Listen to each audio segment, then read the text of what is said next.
Mamaktad nga sige pong warol thorom ni ding tabiri basing amadi tabiri basing bu James saru jamna taram nok chobolo ne na ko no kurum jari uning warol thorom asida nga sige season agada number 907772820001 loina na thorom asigi video call ge dabak thamjaba number 7005707808 hariba number sini lantok chirba thorom ase 90.0 megahertz da sandok chabadugumba thorom amani loina na कोई थर्मसी radio दा संदोलिंग मनुंग दा कोई video camera season Narga visualisation ऑनथोक लब मतुंग दा cable network home OTT platform अमा लोइना ना social media platform अहुम दा मियाम गी थोगल तोजबन लोइना ना मसिगी थर्मसी हान ममुक्ता दा नुक्ति गी फोंग लिबा पाउसे सिंग गी लोक थोक जबा मरुइ बा पाउ खरा पिजरी हान मदन हारोल गे थौदा मणिपुर इंडिया दा तिन किबगी अहिंग खुदम ओदन लाकिबा मणिपुर राजबाबरी लेंगानो फुलताना थुगाई किबदा मणिपुर मियाम ना करी हारी कुसेंगे पॉलिटिकल क्राइसिस तो लगा लुचिंग सिंग ऑक्सन नरिंगे दा पीआर लेंगांगना मणिपुर राजबाबरी थुगाई की बतुंगी मिरोल गी गापी बंगम लोय मणिपुर राजबाबरी सेमगन नबा सेम की कमिटी दा आर्कियोलॉजी के एक्सपर्ट या होंद्री बकरीगिनो प्रेसिडेंट के रूल लेबदगी लमदम मसी लॉ एंड ऑर्डर की फिबम फगले नोंगथोम बिरेना फोंदोखरे जेजेएम की मतंग द एमपीबी मोना थांगलकी बा पीआईएल पाकुम पीननबा मणिपुर हाई कोर्ट ना खंगनखरे राजबाबरी थुगाई की बगी युमफम लेंगदना थमगदबनी चप मानना सागी हायरबसु नाकलद सागदबनी हायना कोकोमेना फोंदोरकले लोइनाना युमदा नोमै कापसिलमबु यानिंगदब फोंदोक्तुना वाकत बिफम फमखरे कामेनासिन बपुसिलकपदा मियोसिंग द खुटपु सेमदुना अयेत पपीरिबा सिंग मथक्ता मिजेंग चंगबियो हारि मणिपुर कैंसर लाइना नारिबसिंग मंगदो चादा 15 दि ब्रेस्ट कैंसर न ओरि हायना डॉक्टर अजित लोक्राम फोंदोखरे लेगांग आईडीपी सिंगे पाइकट पथौरांग अयेत पीबी गनु हाइबा वरोल यावरी अखोगी हुटसिलगा चाइसु सिंग स्कूल दगी ताना टेक कायदन पुरोलिबा ड्राइवर सिंग तराइना लोगुम से हाइना रामेश्वर न फोंदोखरे एन तोमचो हायर सेकेंडरी स्कूल इरांग हौरखरे असोपन के यावखरे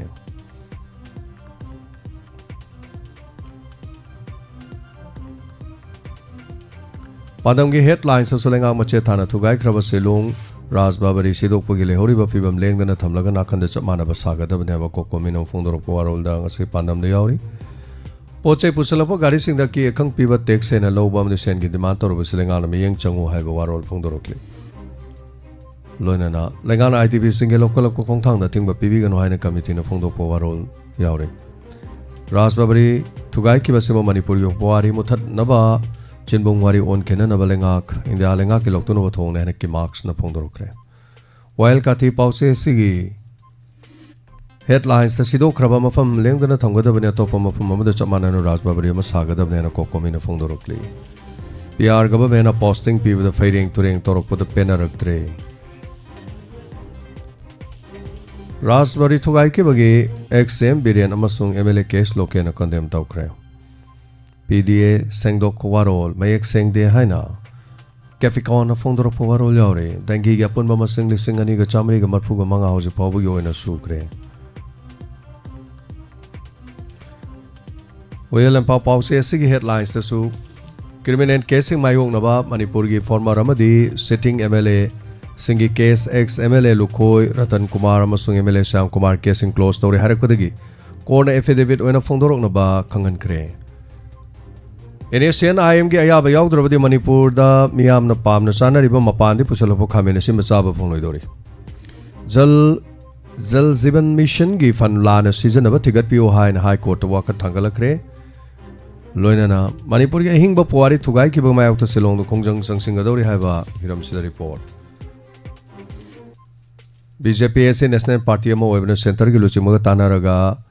थबक तौब मसाना ताबने हाइना हानेगी चीफ मिनिस्टर नोंथोम बिरेना फोंदोखरे डॉक्टर रीता बुमिया थिन हालमद चेनब सिंह सेराक चपचाना पीगदबनी हाइबा वाकन मिफम फमखरे डॉक्टर लोकेंद्र की गेट नोमै कापसिलमे मायक्तसु प्रोटेस्ट तौखरे मखा थारकपदा पोनफम पाउसे की headlines the JJ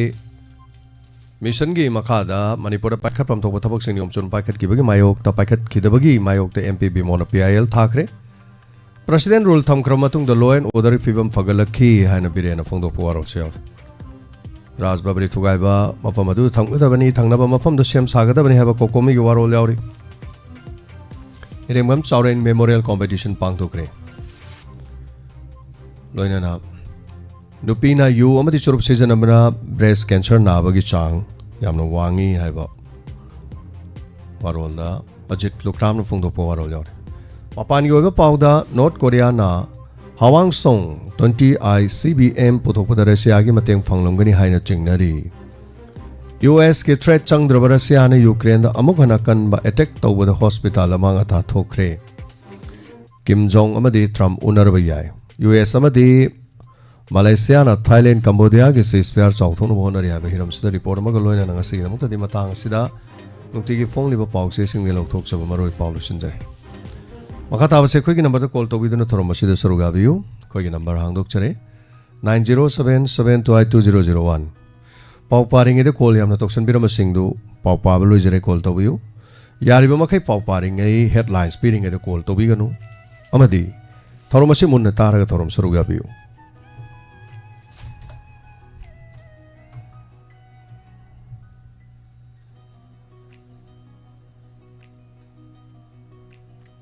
loina ngarang call phang sing ding asigi thorom sida call saru gabi ganu thorom tabiu mayamna kari kari hari habadu khongmina si aduga ngarang call phang ki sing call to bidana tabiu nongma nongma kalaga thorom asi saru gabiu nini kalaga omni kalaga saru gabiu call to biram bang asigi ngasai call yamna to biram sing do di laktre pau paring eda lakpiram ba hello ming amade leifam habis Ram Luxury, madam? Ram Luxury, sir. WAHONG radio, so national level में आंसू Luxury, sir. वो है अमन ने highway तब highway पर न सार या आई निमोन जाको को भी लोटे तो कोई आई से सारियो काफे के तो ने बस आदि जरी कापो सारी केनो गीतर लेने ने हाईवे तो अदु भी वन ने काफे के सा सिंगा तभी बसा सिंगा कापी रह गया बा हो रे इवनिंग के आई कापा के अदु गिटार ले हैप्पी रोबा साना सिंगा अदु गिटार दा है बा हा निंगोन चक्को के हाइरो गिटार के हाइरो ओ तादरे करीगी पंगजौ हाइबनो मुक्तंग हाइबिरो madam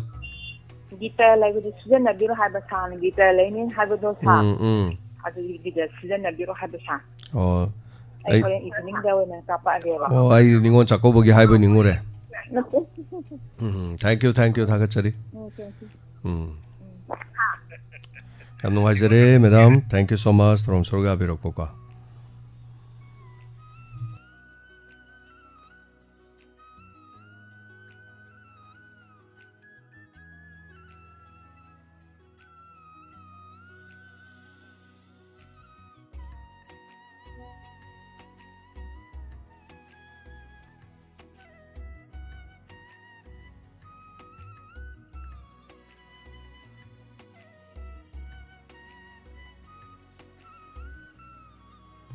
Thank you so much, Takachari.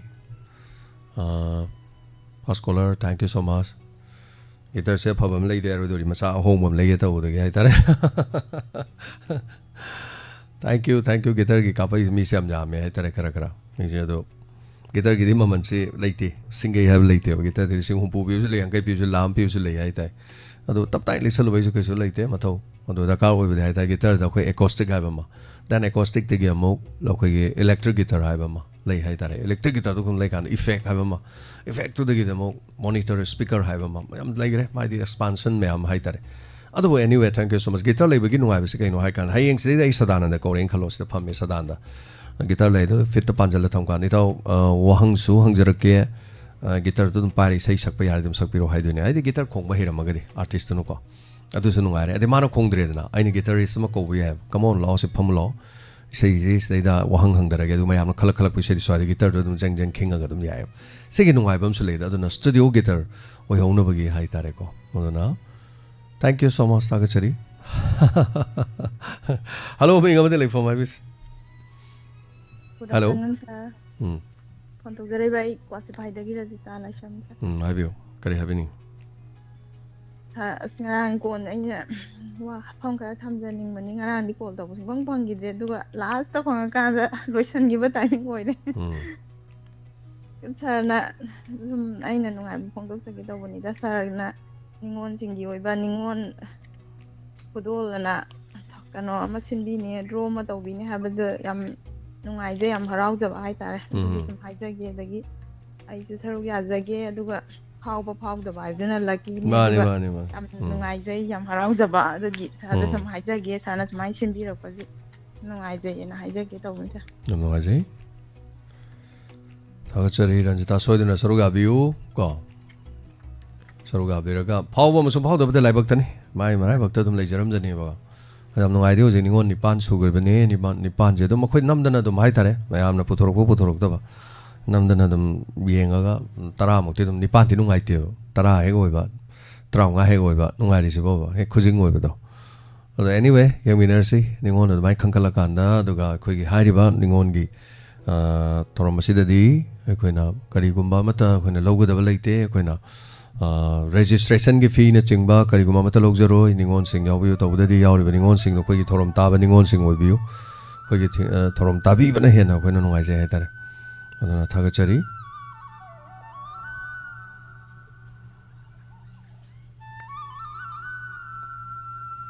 ꯃꯊꯪ ꯀꯣꯂꯔꯗ ꯈꯨꯗꯣꯡꯆꯥꯕ ꯄꯤꯖꯔꯤ ꯁꯔꯨꯛ ꯌꯥꯕꯤꯌꯨ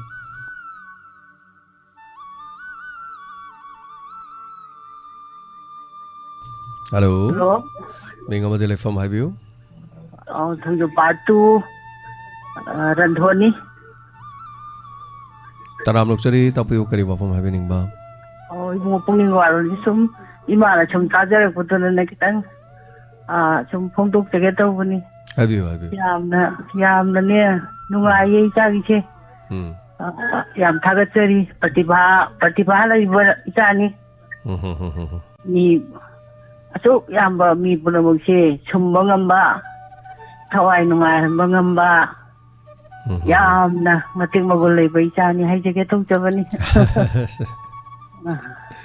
ꯌꯥꯝ ꯅꯨꯡꯉꯥꯏ ꯑꯅꯤꯔꯛ ꯁꯨꯔꯦ ꯁꯤꯔ ꯐꯪꯉꯤꯕ ꯑꯍꯥꯟꯕ ꯐꯪꯕꯗꯨꯗꯗꯤꯅꯦ ꯃꯐꯝ ꯆꯥꯗꯕ ꯑꯩꯈꯣই ꯀꯩꯅꯣꯔꯣꯝꯗ ꯇꯧꯔꯨꯗꯅꯅꯦ ꯑꯩꯍꯥꯛꯁꯦ ꯀꯨꯏꯅ ꯋꯥꯔꯤ ꯁꯥꯕꯗꯣ ꯉꯝꯖꯍꯧꯗ꯭ꯔꯦꯕꯀꯣ ꯑꯗꯩꯗ ꯁꯨꯝ ꯌꯥꯝꯅ ꯂꯨꯝꯃꯒ ꯇꯥꯖꯔꯤ ꯑꯗꯣ ꯀꯩꯅꯣ ꯇꯧꯖꯔꯤ ꯈꯨꯕꯤ ꯅꯝꯖꯔꯤ ꯑꯗꯨꯗꯅꯤ ꯍꯩꯖꯔꯤꯕ ꯑꯗꯨ ꯏꯁꯨꯁꯤꯡꯗ ꯊꯥꯍꯜꯂꯒ ꯈꯔ ꯁꯨꯝ ꯀꯩꯅꯣ ꯇꯧꯕ ꯑꯗꯨ ꯌꯨꯇꯨꯕꯇ ꯌꯦꯡꯖꯕ ꯑꯗꯨ ꯈꯛꯇꯪꯗꯤ ꯍꯩ ꯌꯥꯝ ꯅꯨꯡꯉꯥꯏ ꯌꯨꯇꯨꯕꯇ ꯌꯦꯡꯕꯤꯌꯨ ꯑꯩꯈꯣꯏꯅ ꯊꯥꯒꯠꯄ ꯚꯤꯗꯤꯑꯣꯁꯤꯡ ꯑꯩꯅ ꯒꯥꯔꯤ ꯊꯧꯔꯒ ꯆꯠꯄ ꯈꯣꯠꯄꯗꯨꯗꯤ ꯌꯦꯡꯕ꯭ꯔꯣ ꯌꯦꯡꯖꯩꯌꯦ ꯄꯣꯡ ꯍꯋꯥꯏ ꯍꯦꯛꯄꯁꯨ ꯌꯦꯡꯉꯤꯗꯣ ꯄꯣꯡ ꯍꯋꯥꯏ ꯆꯦꯅꯧ ꯃꯥꯟꯕꯤ ꯍꯦꯛꯄ ꯑꯗꯒꯤ ꯂꯤꯂꯥ ꯆꯠꯄꯗ ꯀꯔꯤ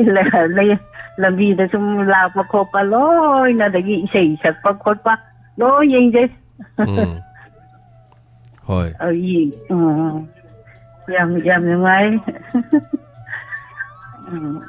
ꯊꯝꯖꯔꯦ ꯏꯕꯨꯡꯉꯣ ꯊꯦꯡꯛ ꯌꯨ ꯌꯥꯝ ꯅꯨꯡꯉꯥꯏꯖꯩ ꯃꯥ ꯁꯔꯨꯛ ꯌꯥꯕꯤꯔꯛꯄ ꯑꯗꯨꯒ ꯊꯧꯔꯝꯗ ꯑꯩꯈꯣꯏꯅ ꯄꯨꯛꯅꯤꯡ ꯊꯧꯒꯠꯄꯤꯕ ꯍꯥꯏꯇꯥꯔꯦ ꯃꯥ ꯄꯨꯛꯅꯤꯡ ꯅꯨꯡꯉꯥꯏꯕ ꯍꯥꯏꯁꯦ ꯉꯁꯤ ꯅꯣꯡꯃꯒꯤ ꯀꯩꯅꯣꯝꯃ ꯑꯩꯈꯣꯏꯅ ꯇꯥꯀꯥꯟꯗ ꯑꯩꯈꯣꯏ ꯃꯌꯥꯝ ꯐꯝꯃꯤꯟꯅꯀꯥꯟꯗꯀꯣ ꯑꯁ ꯅꯨꯡꯉꯥꯏꯕ ꯄꯥꯎꯅꯤꯒ ꯍꯥꯏꯕꯁꯦ ꯄꯨꯛꯅꯤꯡ ꯅꯨꯡꯉꯥꯏꯕ ꯄꯥꯎ ꯑꯃꯗꯛꯅ ꯇꯥꯕꯁꯦ ꯄꯥꯎ ꯑꯃ ꯇꯥꯕꯁꯦ ꯑꯁ ꯉꯁꯤꯗꯤ ꯄꯨꯛꯅꯤꯡꯁꯤ ꯅꯨꯡꯉꯥꯏ ꯍꯥꯏꯁꯦ ꯑꯩꯒꯤ ꯄꯨꯛꯅꯤꯡꯗ ꯉꯁꯤ ꯈꯤꯇꯪ ꯅꯨꯡꯉꯥꯏꯈꯤꯕꯁꯦ ꯁꯤ ꯌꯥꯝ ꯑꯐꯕ ꯃꯦꯗꯤꯁꯤꯟ ꯑꯃꯅꯤ ꯍꯥꯏꯇꯥꯔꯦ ꯍꯦꯛ ꯉꯁꯤ ꯑꯌꯨꯛꯇ ꯌꯦꯡꯕꯤꯌꯨꯅꯦ ꯑꯁ ꯃꯥꯅ ꯑꯗꯨ ꯍꯥꯏꯌꯦ ꯍꯥꯏꯕꯒꯤ ꯑꯁ ꯃꯥꯅ ꯑꯩ ꯃꯔꯝꯗ ꯑꯗꯨꯝ ꯉꯥꯡꯉꯦ ꯀꯩꯅꯣ ꯃꯥꯅ ꯑꯗꯨꯒꯤ ꯃꯔꯝꯗ ꯀꯩꯅꯣꯝ ꯍꯥꯏꯌꯦꯅ ꯍꯥꯏꯁꯦ ꯏꯁꯥ ꯅꯨꯡꯉꯥꯏꯇꯦꯗꯅ ꯀꯩꯅꯣꯝ ꯊꯕꯛ ꯇꯧꯅꯦꯕꯀꯣ ꯑꯗꯨꯒꯤ ꯇꯦꯟꯁꯟꯗꯣ ꯑꯗꯨꯝ ꯂꯩꯕꯅꯦꯕ ꯑꯁ ꯃꯥꯅ ꯑꯗꯨ ꯍꯥꯏꯌꯦ ꯑꯗꯨ ꯇꯧꯋꯦ ꯑꯗꯩ ꯁꯨꯝ ꯑꯗꯒꯤ ꯅꯣꯛꯀꯦ ꯇꯧꯋꯤ ꯁꯨꯝ ꯅꯣꯛꯎꯔꯤ ꯍꯣꯔꯦꯟ ꯍꯟꯖꯤꯜꯂꯀꯥꯟꯗ ꯃꯥꯅ ꯉꯁꯥꯏ ꯍꯥꯏꯌꯦ ꯑꯗꯨ ꯇꯧꯋꯦ ꯅꯨꯡꯉꯥꯏꯇꯕꯅꯦ ꯑꯗꯨꯝ ꯁꯦ ꯃꯤꯄꯨꯝ ꯈꯨꯗꯤꯡꯃꯛꯇ ꯂꯣꯏꯅ ꯐꯥꯎꯏꯀꯣ ꯑꯩꯈꯣꯏ ꯇꯥꯏꯕꯪ ꯃꯤꯑꯣꯏꯕꯒꯤ ꯆꯠꯅꯕꯤꯅꯦ ꯃꯁꯦ ꯑꯗꯨꯅ ꯅꯨꯡꯉꯥꯏꯕ ꯋꯥꯐꯝ ꯑꯃ ꯇꯥꯈꯤꯕꯗꯣ ꯉꯁꯤꯒꯤ ꯅꯨꯡꯉꯥꯏꯈꯤꯕꯗꯨꯅ ꯃꯔꯝ ꯑꯣꯏꯔꯀꯥꯟꯗ ꯁꯨꯝ ꯅꯨꯡꯉꯥꯏꯕꯗꯣ ꯑꯗꯨꯃꯥꯏꯅ ꯇꯧꯗꯅ ꯑꯩꯈꯣꯏꯅ ꯊꯧꯔꯝ ꯁꯟꯗꯣꯛꯆꯕ ꯅꯠꯇ꯭ꯔ ꯄꯨꯛꯅꯤꯡ ꯋꯥꯔꯣꯜ ꯇꯧꯖꯕ ꯀꯥꯟꯗ ꯅꯨꯡꯉꯥꯏꯕ ꯋꯥꯐꯝ ꯑꯃ ꯅꯨꯡꯁꯤꯕ ꯋꯥꯐꯝ ꯑꯃ ꯀꯞꯅꯤꯡꯕ ꯋꯥꯐꯝ ꯑꯃ ꯄꯨꯛꯅꯤꯡ ꯊꯧꯒꯠꯄ ꯌꯥꯕ ꯋꯥꯐꯝ ꯑꯃꯅ ꯑꯩꯈꯣꯏ ꯃꯌꯥꯝ ꯄꯨꯝꯅꯃꯛꯇ ꯉꯥꯏꯍꯥꯛꯇ ꯑꯣꯏꯔꯁꯨ ꯅꯨꯡꯉꯥꯏꯅ ꯍꯣꯠꯅꯩꯅꯦꯕ ꯃꯗꯨ ꯑꯩꯅ ꯉꯝꯈꯤꯕ ꯌꯥꯏ ꯉꯝꯗꯕ ꯌꯥꯏꯀꯣ ꯍꯣꯠꯅꯖꯩ ꯍꯥꯏꯇꯥꯔꯦ ꯑꯗꯨꯃꯥꯏꯅ ꯍꯣꯠꯅꯖꯔꯤꯁꯦ ꯑꯗꯨꯅꯦꯕ ꯑꯗꯣꯝꯒꯤ ꯊꯃꯣꯏ ꯅꯨꯡꯉꯥꯏꯇꯅꯕ ꯑꯗꯣꯝ ꯋꯥꯅꯅꯕ ꯑꯗꯣꯝ ꯀꯞꯅꯅꯕ ꯑꯗꯣꯝ ꯆꯩꯅꯥ ꯐꯪꯅꯅꯕ ꯅꯠꯇꯦ ꯑꯗꯨꯅ ꯑꯗꯨꯃꯥꯏꯅ ꯍꯣꯠꯅꯖꯕꯅꯤ ꯃꯁꯤ ꯑꯩꯈꯣꯏꯒꯤ ꯏꯊꯧꯅꯤ ꯑꯩꯈꯣꯏꯒꯤ ꯊꯧꯗꯥꯡꯅꯤ ꯑꯩꯈꯣꯏꯒꯤꯗꯤ ꯃꯌꯥꯝꯅ ꯑꯁ ꯉꯁꯤ ꯋꯥꯍꯩ ꯑꯃ ꯇꯥꯕꯗ ꯅꯨꯡꯉꯥꯏꯖꯈꯤꯕꯗꯣ ꯑꯩꯅ ꯍꯥꯏꯗ꯭ꯔꯁꯨ ꯑꯇꯣꯞꯄ ꯑꯃꯅ ꯍꯥꯏꯔꯛꯄꯗ ꯑꯃ ꯑꯣꯏꯔꯁꯨꯀꯣ ꯍꯜꯂꯣ ꯃꯤꯡ ꯑꯃꯗꯤ ꯂꯩꯐꯝ ꯍꯥꯏꯕꯤꯁꯤ ꯍꯜꯂꯣ ꯃꯤꯡꯒ ꯂꯩꯐꯝ ꯏꯃꯥꯕꯤꯅꯣꯅꯦ ꯇꯥꯛꯄꯤꯌꯨ ꯀꯔꯤ ꯋꯥꯐꯝ ꯍꯥꯏꯕꯤꯅꯤꯡꯉꯤ ꯑꯣ ꯏꯆꯥꯗ ꯑꯩꯅ ꯅꯣꯡꯃ ꯏꯕꯨꯡ ꯏꯄ꯭ꯋꯥ ꯂꯩꯔꯁꯨ ꯑꯩꯈꯣꯏꯗꯤ ꯆꯥꯛꯀꯧꯕꯤꯗꯦ ꯍꯥꯏꯕꯗꯣ ꯍꯅꯨꯔꯀꯥꯟꯗ ꯀꯧꯗꯣꯔꯦ ꯍꯟꯗꯛꯇꯤ ꯑꯣ ꯍꯟꯗꯛꯇꯤ ꯀꯧꯗꯣꯔꯕ ꯌꯥꯝ ꯐꯔꯦꯅ ꯑꯗꯨꯗꯤ ado ai isai manak talak pa je January thada ne lake imau nupi man Nagaland da lay ba ko ma la ni ma ga pulap na khoi lakadoi ni jagi mafam du dang ta o toy na lakwa ngam dra sa muk ta ora so ai lake na kan na khalli ni lakpiu ma di hantak ti ko as wakhan nungai tabaga thaudo wa thokse yam na nungai taba pukning nungsiba tabak yam tawre ba aduna phone su kaya tawdrabani akai nen hanong ma hagi bdo lesabi oramdre ma oram me habdo adugi do lupa lak tara demand tawre imemi loina karabro loina de akhoi na magi theory phau bada moina khara lan ba khara lerame aduna hoi ma harak tare as mathayam sagra jan de jai bungo o kai so hai ngai de chakau bi de adi jai manak tala ane na do hai ge taw banida thagachari ma soidana nomala piu mayam gi lak phamni khoi gi sidi kari hai tare mayam gi tungbam ne mi tungbam hai tare anyway thank you so much thagachari ma soidana lak piu ko noma tawda di lam dai do lakadore na na haibiramu aduga khoi gi thabak chindaba numit hai tare ko samna habda ngasi numidang waram sa out of station noini adagi amok khoren amok inspector tayai gi amok late night story gi amok ngasi di inspector tayai gi listing ama chatruk subagi thoram amamok adura ngasi inspector tayai ngang khachagane ba ko maya ngang khachagani adu maya soro ga view dialogue ka tawdana ma paisa phangira phangoi ro entertainment tawmina selpa changa khara thamgani kumari thangsabam adagi di Sophia Kabrabam mateng tawbirai ko aduga oza jenta lupa lising ni changa di leire akoina khara ma hapchagani lupa changa pithogani nungai na khoi thorom tawmina sin nok tana khedana olen ga khoi tawraga ko dumaina tawmina se mayam kari kai nok so nok pa nung so nuai ba haraw so phongdok pa ko dumaina dum tawmina se duga marak to haren dum donor thokpira su kem kai de ko dum koi di maram di ai khoi khaktana sinbe ya do khoi na pamjabdi khoi punna sinba du ne ba adi saksana sin harakanda aina sak thongaga nga thongaga yen thongaga irolaga kangsoi toroga vegetarian orzo morzo ai thandana langaga sing hairaga manama sing hiaga aina thongaga mayam sabiro law haibadu natte ba adu saksana ba kau de ba du saksana ba haiji di karino haikanda amana khang phengjalakpa amana sing khaijalakpa amana insang semjalakpa adi amana khonda kok suba amana nakanda gitar khongai sei saksalakpa amana phagi tawsalakpa adi amana ising soksalakpa amana towa ya tawdo yam nuai chabado adu ne ba chaksana ba ise aduga khoi harau tengkot amadagi lama ga chamina ba awaba pumna mak loina kau thoga mikup amatang ngasi nomagi pung manga ma mari ma thor sinatro chaksana ba ise ada aina saktu thanda thonge humang ji ta ge thonga horen mayam na lemna la ga tai pula la ga fajana phama chak chabado adu natte adu di chaksana ba kau de adu chaksana ba di ai sungau gauning de to mayam lang mu ni sai saktana dige amana lafu ga soiraktana dige sinatro minu hai jiba singa khairaktana amana morok kamelaktana de mana phagi tawdan amana joro he haido sing am taw mathong chada bam taw ko sum tawdo dune chaksana bai nu hai bai se aduna thoromam taw kan da diamond tv gi wahong radio gi pamjari se thoromam taw ka du mayam lo yoksan bi du ne ba to bai wa de hore akoina lo policy manga thamasu ye ke no koi tara thamasu ye ba ada sum nungai badu di aduna tawdu oide ko adu mayam as aina so adu tawre da tawre ha kan participation do adu tawro ko de wani da only thank you so much kajik tang hojik tawbi re adana ko se enough yare adana sin adum ya jarage tension jarage thank you so much adaga hello minga ma telephone hai biu good sir James good afternoon tramoksuri minga telephone hai biu laireng ka bi maning ne ka ming di kari kau no Roman okay Roman tapiu kari habe ni hero sagi sigi sinen ai ta bri ngasi de kana phone taw de sa ngasi ka dane ba ko okay nangai lumma ta jara mana da ujiti pungi sum sagi wahi wata mayam ngangdu sa ta pungi sum thuma paisa ko sa ngasi di phone dok jara sa khang ba ngam da na yausala bane ba acha hoi ta sa ai kana ta jara si je sana hana le madu kari ba mahna le madu sa lejarasanu hanai do haraje ta hanai do sana du hek to ki ba gane he hangi ba he sa he hang ba e mai follow taw jare ba dum shabbas aduni ne ta be ko ai sana si je ai na ta 2000 covid i manung dem tholak pane sa natra mane adu ai ta jare ba adu aina ju kai haina sum timing sum phong do dum lei kai hani tum ki wa thak la dum leiram de ado lairen ka bi je thabi macha macha yam thagan bani da do thadrabo sa han do di thai do han do pak na to bu di to tre di thai mate ma ko de morok atek pa si angan ba hawai sang bi angan ba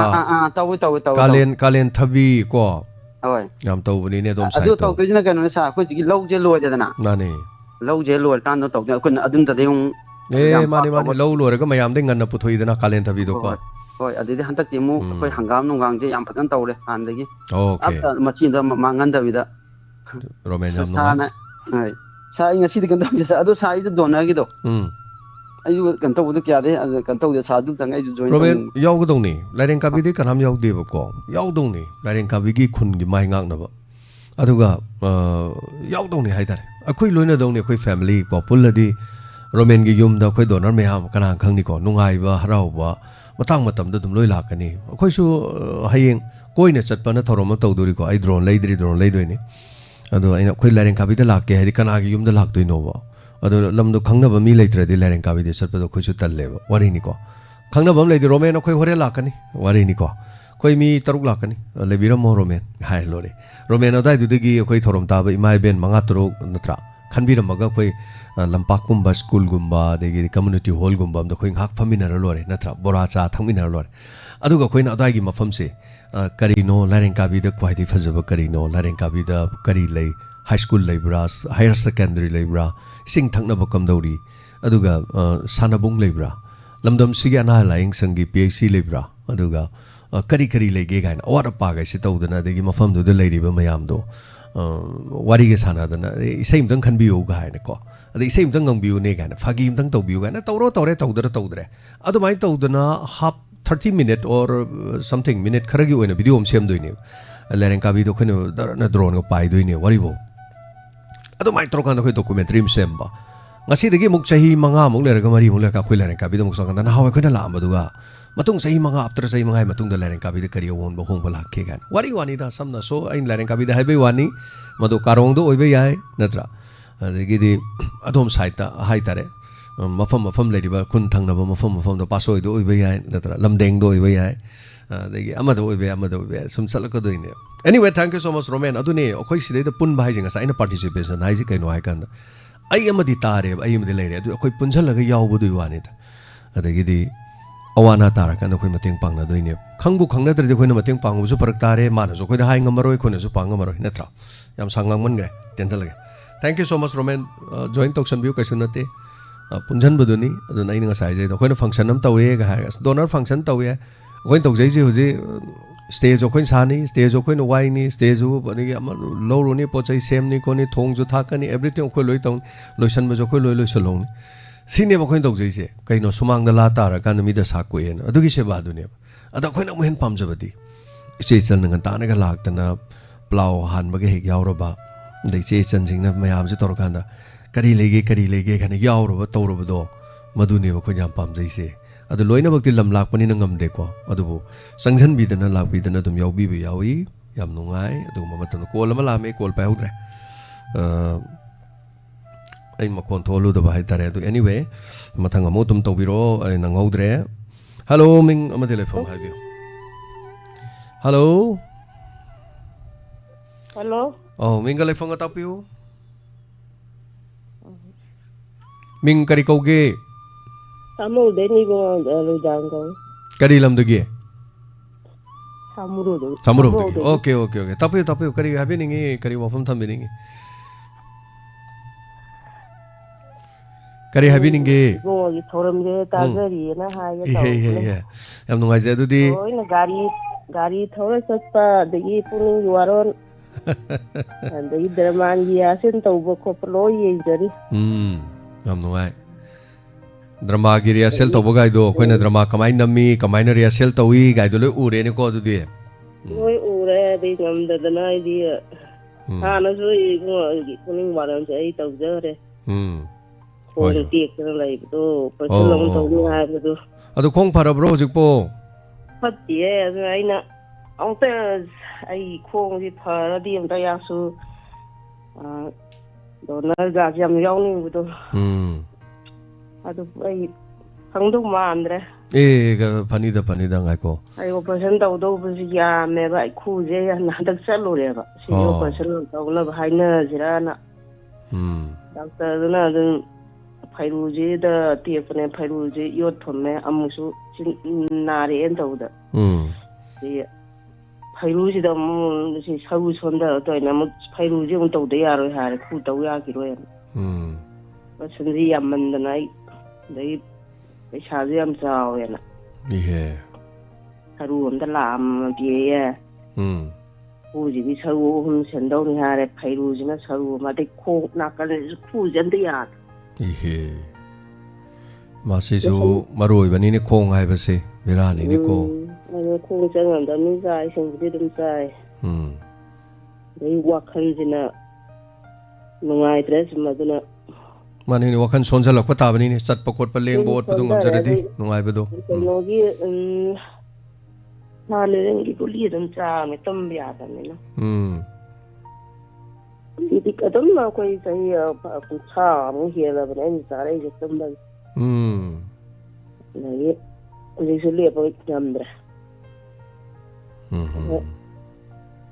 ꯑꯩꯅ ꯁꯨꯝ ꯁꯔꯨꯛ ꯌꯥꯅꯤꯡꯅ ꯁꯨꯝ ꯇꯧꯔꯦ ꯑꯩꯅ ꯇꯧꯗꯕ ꯀꯨꯏꯔꯦ ꯍꯣꯏ ꯃꯥ ꯌꯥꯝ ꯅꯨꯡꯉꯥꯏꯖꯩ ꯑꯗꯩ ꯃꯥꯁꯨ ꯁꯃꯔꯣꯛ ꯁꯣꯝ ꯁꯥꯏꯠꯇꯒꯤ ꯇꯧꯔꯛꯄꯁꯦ ꯃꯤꯁꯦ ꯀꯣꯜ ꯇꯧꯔꯛꯄ ꯃꯤ ꯌꯥꯝ ꯂꯩꯇꯦ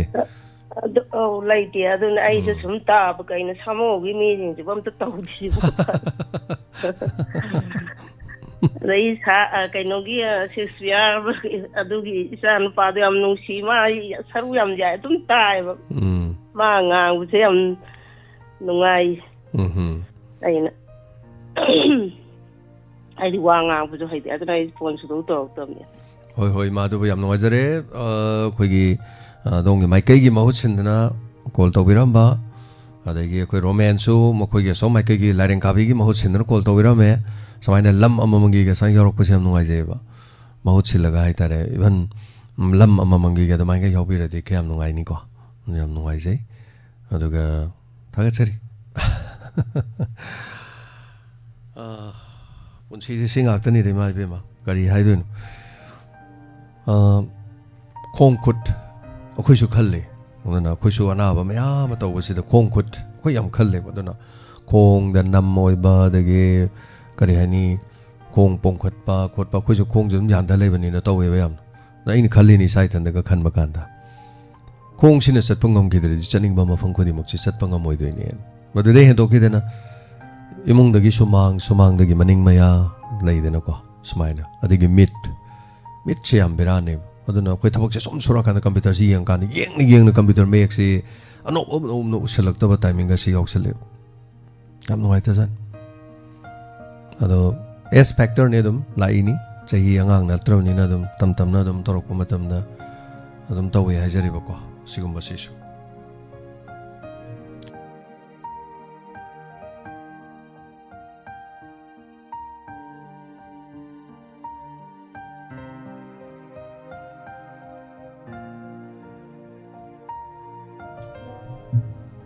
Hello, Ming Amadi Leifam IBC. Hello, Yaipoktoktagi Manisang Kawe sa. Habiu. Kari Wafam IBC ba? Sari. Net nungay taba mali sa kay. Tapiu. Sum tawjarakpane tawdaba kuirena. Takaw banan lakpasida ipwagi yaipamanggon pijari isena. Aduga akoide sigi kari wahong le doje tarubadagi yam nungaire dawjikti kungo koi kayamba kanda koije radio da isai khanba phanggadage gaina khalambaje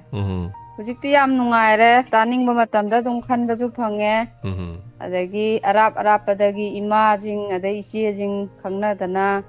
thagi thoram punamta yawa phangjaba koi kwai laiba phare tabak surambadai sum tawkone sa Thank you. Pukhau ima mi amado.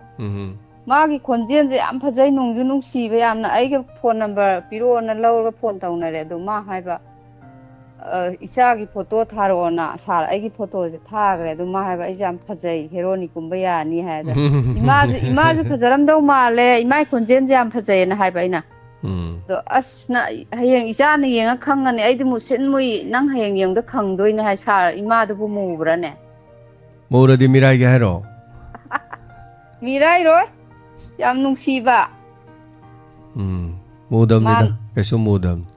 Hoi. Thar di khangong ne na sum hang pa ni. So kai de mugi musunu kai no mura kai do. Nung sira lore na tra tha. Aduna akhoi di isai sakpa dagi ama mai isai khanba kai kai loina bak thoram je yaw dei ba sarai di. Ya pok tok yo na phone je kaya tauna de ba ta ba di nyam ta na ba. Phone tau da ba yare pok top ta lei ba ngai yarong thong on sap tor ko de. Hoi. Madum bak ya ba ja ne amarom da de akhoi je akhoi ichi ani ahung ga ai ga lai ba ko. Thawai yam yaw ja ba sara do akhoi ju ba da moina ne diamond party na hai bi re ba khoi je. Diamond party ga na. Hoi. Adu moina phana haira ju nungsi da na bu hairi bara nokna ba bu oi ri bara khang de akhoi di punchi ji gi to roi si ma ju tham ja ge sa. Mathau chintai ni saur moi de da mai na kai thok pa do ngam ja da ba. Adagi akhoi di thabak su su na ai di sana sa jai ba ko. Sana sa ba de gi wa man na ngak tang pothara taurai me kol tau da ba ku ri na. Kaiso kai to yam yawani lamamamgi thawai yawjaba singna phi selaga koira tholok pa noi ne sali do diamond do iram gani ne na taw si yawri ne akoi khang he loi ma ko haija sano dei mai ben sing tam kai sali no noi bo na hai noi sali do khange hayeng naming lak thorani hai ata su tari ne ba moi su dum ko ado haija sano ba maram di moi makhoi de dumai na matam do pithok pangam dri ne kaino macha mawa sena bagi mung manungi thabak chin bagi adagi dina maya mang de ga maminga lak thorok pa radio de ga maminga lak thorok pa do ikai jab kari gino hai gan ne es tali he maminga lak thorok pa de kai da du to da to do radio de yam ngau ba chop pa mani ga sen to sen yaw ne ba ko yaw ja sano ko kai em kai de makhoi gi oi ba pun sim ne ai khoi na thiri se nungai ba na tro ai khoi bu wa ge na thi ba yaw bra ne yaw ro moi da sai ji yam wa zara ge ai am ta kapsage ai awaba tajege na thiba kan habu lege masi ai gi pungning ai gi wakhal ai gi hakchang na nungai ba phangba mafam du da mi na loi leininge icha zungai su zungai yum da nongan de numita bo imung manung da matai manau do nang adu ada na khana leibu du masa masum ti mung da leiningoi ma karai chakani ing na santi leiba mama na bagi mayum da chatningani kairo le kai gi yum da chakningani mana leiba nungai ba mafam am da chatkane sanga ju ne adum yeng biu dong yum da thin tawda khoi de lakte ni su hi ja kana som yum thang nab da chale khare ing ba ma phama na leiba nungai pham da loi lei ne miyoi bage kai dong pham thirak ko matam da mana leiba da nungai ma pham da loi thi ne aduna ai gi pungning ai gi wakhal na bu nungai jaba ma pham do ai gi di sorgan ne mado radio oigera tv oigera kari oigeno ma oining ba ma oisano phane yamna nungai ba ma pham oisanu Kuber ge lekon su oisunu lekon du dai ge pungning na bu leita drabadi lekon du de leiru gi wan thok leite nga phanayam thong sunu yen phanayam thong sunu sa bu chaning dradi ne morong mela sa bu du phai aduna masana ni se tension ge tum lore aduna ai gi pungning na nungai ba mafam ai gi santi phangba mafam do that is my heaven that is my ai gi mafam ni adugi mafam du ni si sangai sing se pungning wa khol mana ba ni man bu mana te kai ka na bu wathi ware man na na thok ro thok kisano koi kem kai de ado ai khoi su kari ma khra tok se ai khoi gi furuk ki dama ai khoi ma sen gi dama kana na ba su hona min si ka su ka thok min si na tra atu de hen ba ka su leite da tension jage hello menga ma de lai from hi hello sir good afternoon sir kai gi minga lai from ga hai roi do ima oina hai do ro bro Oh, ima oina ai leirong ten bitra de gine sa oh leirong ten bitra de ima na maming kari ko bono oh ima na jumjang bi ko howe sa oh ima pa hen ima de pa la ke ma izum hai lai re phone jap ta taw bi na ai am ta ngang ge se ma phone bak tok tok hai du kai kino phone je ma ji ma khong je chat pa khot pa je ngam dra ba video je ko la ga adum lai ra ba sa lo Sigi arke boygi masela tasna do. Aduda adum phone ma hala ko kuding ha din. Ai phone wayam sanengi samoi moi sikano ga James ka wa inda sanage mi ha din ne ba. Okay. Ado ko. O sam to pahan jara. Pahan bio. Hello. Hello. Ibungo. Taram luxury ma kari wa fam hai bening ba. Ima chai ga su ge radio se kui de ma intare ima tam je phone ju to ba swai hai ta ba ima chai ga su ge ha ima ki chahi kya surage chahi humfuga mari sure adu ne laisabi macha go mani kaino yam han ori du kai gino khong je lepadi ngamba khong ji thangtok pa ngamdana ji laiba kari gino khong na ri si diabetes na bro ha diabetes na bro au diabetes ta we adu doctor na di diabetes ka mari leina di sidi phagani thaba wana suba khopagi pot arumba pu singli nauri adu da taiba yaba thau nung taidana malish tawdana khotana khara tawoi ma adu di tawdi no doctor da sakena di tawdi adu sum yeng da di aroi khong do singli du da I chen da bagi tawri do khong do malish ko mataw ko thau gu matayra ga isana khong do lama ga mingon da ga yelu no isana thau do tayra ga thau leibani barco ga na thau leibani adu online da ga chen badi ya adu chini naw lady sing do na haigadra heroidra ba samapan mo ka pi ba barco ga na thau leibani adu madu yubi thau dong taw ba khong do da tayra ga khong do jing law ba adagi pang law ba taw bro tawdi adi adu tawdra ding hak tang ne khong gi oiba doctor da yeng na ba ortho gi da worse doctor dam tang chat pi ro doctor da kari hari no ai khong ji thang ba ya de kai do bai no hai do doctor na loi takla ni do ri ma khara yeng ba ya do som nam jala ga hogol ro do sahi um pu manga ga di ke sunate da hoi sahi phajal ka do re bai na hawatri je hawat pa ka khapa dagi adum isa di yang ba sak su adum sa ba sak ti adum sa adum la ma khang ba khong ga chak ka mari le na de ma do na ni aduna khong hi sak di lepa ngamaga ye thang je ani je thang to pe ngam da ba de mangon bang thoke na asum sat pa da sa su suraga yam na ba sat ngam da ba ngam da na di dum sat pa ngam ba da thang to pa di ngam da ba tawe ba yam na wa ya ba okay pare ma do nungai na thorom tabi da na leiro khong do yam tang yeng thok piu ko khong sum chat ngam da ba sima sum hogot pangam khidra di sai mo do su yela ka doi ni mingon do su ye toi ni natra sathok sa sen ma pa ni pan thok pa kot pa nungai roi do ri ne ba adana yam lu ba na ti ma gi dom tang di yeng thok pi ro wara su wana hantak lorok thora si kari no loira kan da khitang imong manung so kom na ra ni natra tang yeng thok pi oi ma ko chat pa nungai na ba doctor gam tang di tan na bi o ko anyway mo yam jana favor sunu thaga chari ba thorom suruga birak pa sigi dama Anana Tagachari. Thank you so much.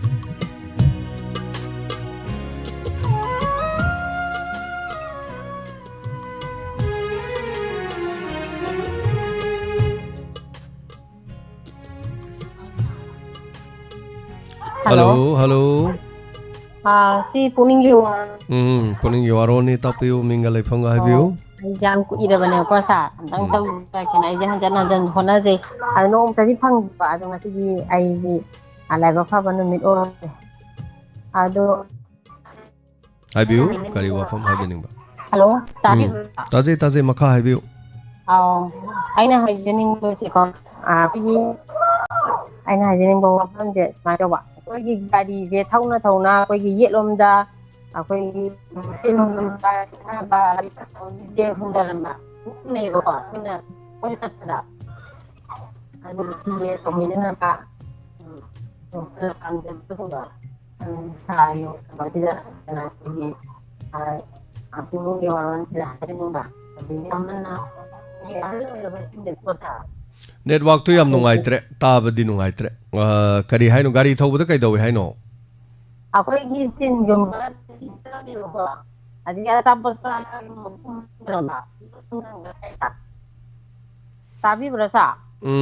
network to am nungai tre kari haino wifi de gi phone do wifi samagaro to bi re do ai se wifi di samde ba wifi samba yenge ko ta phone do wifi samba male ado wifi ju muthat tare youtube ju muthat tare yare YouTube podi mutta su wifi do mulaga yani habiro makha habiro gari ke do weba koi gi gari thauna yelom da ne ti to bi je tara me mo ha ado akoi gari masa do de di maina to ba do gi ten no to bi da ma pi kan to adu si je yam nuai si aina ali aku di wala na adu basara mana apa ye ahlu da tabi berasa habio dum ahal loibasingda akhoi baton tawbiba matamda akhoi ahal loibasingbu lakpiyu akhoi leidana popang tepang ina tabida akhoi paisa thokpa watlabanina sum nungaijadeba ko aduga akhoi inkalakpa naha mayamda baton da tawbiraga ahan singdadi akhoi ke hatare baton paisagi na tabida lakpiyu dang haiba adugumbado pamjaba simtang haijaningba adunane Tagatsari madam Sarugabi ko yam nungaijare ngasi thoromda Sarugabi rak pasigidama aduga hoi lambi chatpagi gari thobagi matang so dum haibiri aduga barton gi matang so haibire anyway barton gi matang jisu more ahal lakera naha lakera ma hete gyaba mong du da tawra so ya ko sida han da tawra han mo to na dum chali more ko hoi han da bu mang phamaning ba mani ma legare adu magi bu mo na adu special ler ga mang da phambi yo haidana mo na laga direct haira ba ko anyway thank you so much usop gi matam da langban gi usop ta cha da han khara punsi ja do do ngasi na tomboi gi hangchina chawboi gi mathang na maibi adu gi adagi na sat pa kan du da usop kunthra cha da han do dum mathang gi tha da leita ba han yawe ba adu sarupudi han ju yaw ju haningi ko cha ba ta ko ngamagadi an hojukti usop orasu yamna mahoksa gi mong do oinadre mi je cha ba da su yam singnare hojik se Chabada saksi tengot macam khak chaba aduga insang di makhan ahum mari chaba kaim kaide aduga chak haibase se khajik tang han thaba aduga thaurek mayam no nga orisu matha thongba adu thongba rau thongba na tor haijal puk to palap hapsan gi sidadi naha dadi khara phaba aduna handadi yam bera hojani aduna kitang samlap haitai ko hojikan di maitai ba mona chaka thongpa insang mathel ma atai di loi yawe ba ado usop ta kaido bino ba kangso yaudri sibon akhoi yam kan haijei ko ado hojikan ne khoina ga siladi kobi ga khamena sinbaga alu khara toroga hawai mangan khara thadaraga kangsoi ma hap kaim kai de natra kanam ta si thongi da icha jaroi kangsoi du kitang hapiyo singju kitang chara sasagi gi hardi usop tu chara saki mi du sumang mangoi masa khara fatami du horen amang sasan musar madun horen pulap usop tu gi mulla thagerak pada di lore mi du na na bi masa ka moi adun hojikan di usop ta su kangsoi hap kai sung kai sogi thong ma thel ma hapi yaina haung no kangsoi ma thambadi mai pem atai ji sadar su yai sabu chaning yai tare tagachari hello ming amade lai phom ai bisi hello sir tramuk chari ming lai phom ai biu hujuman dagi premane ba ko tha sidi sal phone phangjare yam nungai je na ngadi su kang phangde ba ana kai mai hai ta zu thoram ta jari da hajira su thaga pira ko du sa gi thoram noi ta jai sa gi personal blog noi jeng jai yam phajai noi jai sa gi tha na ngang ba se koi ta ba da yam pukning wakhal lok sing thoe yam noi jare koi che ma tha gi thoram se pukning yoron je ta ka pe ba ma di ando koi ni che ka ko no ka gi no sa gi am sna hai do pukning yoron ta ma phone pai ba ju hajada ba ma na hai lai ma pham cha ma chu kaim da bor phang de sar gi manak ta salaga la phoi la phang chang tho bu ka lu ba na sar gi manak ta sat pa na ai bor phang dong ma lem ta cha che ai ada koina hoi cha se ke no mo gi thar gi December da ma ka no program tau na hai gi do hoi aduda wana chase du jaw si khoju mateng di pang bangam jade sa madu hai be ade madu ai ga saubini mateng pang bangam de do ko madu hai gum se so hai gum thoram din on ta ba ko je thoram tabi bana mateng pang ma de gi hen na magul lei ba ko no thoram tare hai ba se sidagi hen no ngai ba karim lei jade mateng du de ngam na pang bo ani ngam da bana ne pang ba pam de ngam bana pang jasun ko ngai la ta ko le ma de ngai su kap te nó coi này xe cái đó với các nó năng xây cái nó WAHONG thì xây lại thà đi cái xe tao nó mà cái adu ya tha cái tập phá ba mà adu tha cái nó xe tao đó thì tao mà phone du lại giờ đó bên nó coi nát phone thao này ta lắc giờ ba adu xe na tha cái mà nát giờ lúc gì ai lại những đâu sao sa na ngang ba xe ta là cái wakan làm thôi nung gì ngang nó gì mà cái nó pa cái ốc ta ba sum dugumba don nai bu khang am da na ma sum kapcha ba ai tare ꯑꯗ ꯁꯥꯔꯅ ꯉꯥꯡꯊꯣꯔꯛꯄ ꯇꯥꯛꯄꯤꯔꯛꯄ ꯋꯥꯍꯩꯁꯤꯅ ꯑꯩ ꯌꯥꯝꯅ ꯋꯥꯈꯜ ꯊꯣꯛꯑꯦ ꯑꯗꯨ ꯁꯥꯔꯒꯤ ꯃꯅꯥꯛꯇ ꯆꯠꯁꯤ ꯂꯐꯣꯏ ꯂꯐꯥꯡ ꯆꯪꯊꯣꯛꯄ ꯑꯩ ꯀꯠꯂꯨꯅꯦꯅ ꯁꯥꯔꯗ ꯍꯥꯏꯖꯔꯤꯕ ꯌꯥꯝ ꯅꯨꯡꯉꯥꯏꯖꯩ ꯊꯦꯡꯛ ꯌꯨ ꯑꯗꯨ ꯍꯥꯏꯕꯤꯌꯨ ꯃꯇꯝ ꯆꯥꯕꯗ ꯁꯣꯏꯗꯅ ꯂꯥꯛꯑ ꯂꯣꯏꯔꯦ ꯄꯨꯜꯂ ꯂꯣꯏꯔꯦꯀꯣ ꯗꯤꯁꯦꯝꯕꯔꯒꯤ ꯂꯣꯏꯔꯛꯄ ꯁ꯭ꯋꯥꯏꯋꯥꯏꯗ ꯍꯥꯏꯇꯥꯔꯦ ꯇꯧꯖꯒꯅꯤ ꯑꯩ ꯗꯤꯁꯦꯝꯕꯔ ꯅꯕꯦꯝꯕꯔꯒꯤ ꯑꯍꯥꯟꯕ ꯆꯌꯣꯜ ꯁꯤꯃ ꯇꯥꯡ 1, 2, 3 ꯑꯗꯨꯋꯥꯏꯐꯥꯎꯗꯅꯤ ꯅꯨꯃꯤꯠ 6ꯅꯤ ꯃꯨꯛꯇꯅꯤ ꯗꯦꯜꯂꯤꯗ ꯂꯩꯔꯨꯔꯅꯤ ꯑꯗꯩ ꯍꯜꯂꯛꯑꯅꯤ ꯑꯗꯨ ꯂꯣꯏꯔꯒ ꯗꯤꯁꯦꯝꯕꯔ ꯍꯧꯔꯛꯄꯁꯦ ꯑꯩ ꯕꯪꯒ꯭ꯂꯥꯗꯦꯁ ꯆꯠꯄ ꯌꯥꯏ ꯕꯪꯒ꯭ꯂꯥꯗꯦꯁ ꯆꯠꯂꯨꯔꯒ ꯍꯜꯂꯛꯑꯒ ꯇꯧꯕ ꯑꯗꯨꯒ ꯕꯪꯒ꯭ꯂꯥꯗꯦꯁ ꯆꯠꯇ꯭ꯔꯤꯉꯩ ꯇꯧꯕ ꯁꯨꯃꯥꯏꯅ ꯑꯗꯨꯝ ꯌꯦꯡꯉꯒ ꯑꯗꯨꯝ ꯁꯣꯏꯗꯅ ꯇꯧꯖꯔꯅꯤ ꯃꯥꯏꯕꯦꯜꯁꯤꯡ ꯃꯌꯥꯝ ꯑꯗꯨꯝ ꯂꯥꯛꯄ ꯌꯥꯅꯕ ꯄꯨꯟꯕ ꯌꯥꯅꯕ ꯃꯗꯨ ꯈꯛꯇ ꯅꯠꯇꯦ ꯃꯊꯪ ꯀꯣ ꯌꯥꯝ ꯇꯧꯖꯔꯅꯤ ꯃꯥꯏꯕꯦꯜꯁꯤꯡ ꯃꯌꯥꯝꯁꯨ ꯂꯣꯏ ꯍꯥꯏꯕꯤꯔꯣ ꯀꯥꯎꯕꯤꯒꯅꯨ ꯂꯥꯛꯂꯤꯕ ꯅꯤꯉꯣꯜ ꯆꯥꯛꯀꯧꯕꯁꯦ ꯁꯤꯒꯤꯗꯃꯛꯇ ꯍꯧꯖꯤꯛ ꯐꯥꯎꯕꯗꯤ ꯅꯤꯉꯣꯜ 9 ꯂꯩꯔꯦ 9ꯁꯦ ꯑꯗꯨꯝ ꯑꯩ ꯅꯤꯉꯣꯜ 10ꯅ ꯑꯗꯨꯝ ꯍꯥꯏꯖꯔꯒꯦ ꯅꯤꯉꯣꯜ 10 ꯂꯩꯔꯦꯅ ꯈꯜꯂꯁꯤ ꯅꯤꯉꯣꯜ 10 ꯍꯥꯏꯁꯤ ꯂꯨꯄꯥ 2,000 ꯄꯤꯔꯗꯤ 10,000 ꯑꯗꯣ ꯑꯩꯈꯣꯏ ꯄꯩꯁꯥ ꯌꯥꯝ ꯂꯩꯖꯕ ꯅꯠꯇꯦ ꯀꯔꯤꯝ ꯂꯩꯖꯗꯦ ꯑꯗो ꯀꯩꯒꯤꯅꯣ ꯍꯥꯏ ꯀꯥꯟꯗ ꯅꯤꯉꯣꯜ 10ꯅ ꯂꯨꯄꯥ 2,000 ꯐꯪꯀꯥꯟꯗ 2 ꯐꯪꯖꯀꯥꯟ ꯅꯤꯉꯣꯜ 10ꯅ ꯅꯣꯛꯄꯗꯣ ꯑꯩꯈꯣꯏ ꯃꯌꯥꯝ ꯄꯨꯟꯅ ꯅꯣꯛꯃꯤꯟꯅꯁꯦ ꯌꯥꯎꯕꯗꯤ ꯃꯌꯥꯝ ꯌꯥꯎꯔꯛꯀꯗꯣꯏꯅꯤꯀꯣ ꯑꯗꯣ ꯂꯣꯏꯅꯃꯛꯇꯤ ꯄꯤ ꯉꯝꯗꯕꯅꯤꯅ ꯃꯔꯨꯞ ꯐꯥꯎꯕꯗꯨꯗꯅꯦꯕ ꯂꯣꯇꯔꯤ ꯗ꯭ꯔꯣ ꯐꯥꯎꯕꯗꯨꯗꯅꯦꯕ ꯄꯤꯗꯣꯔꯤꯁꯦ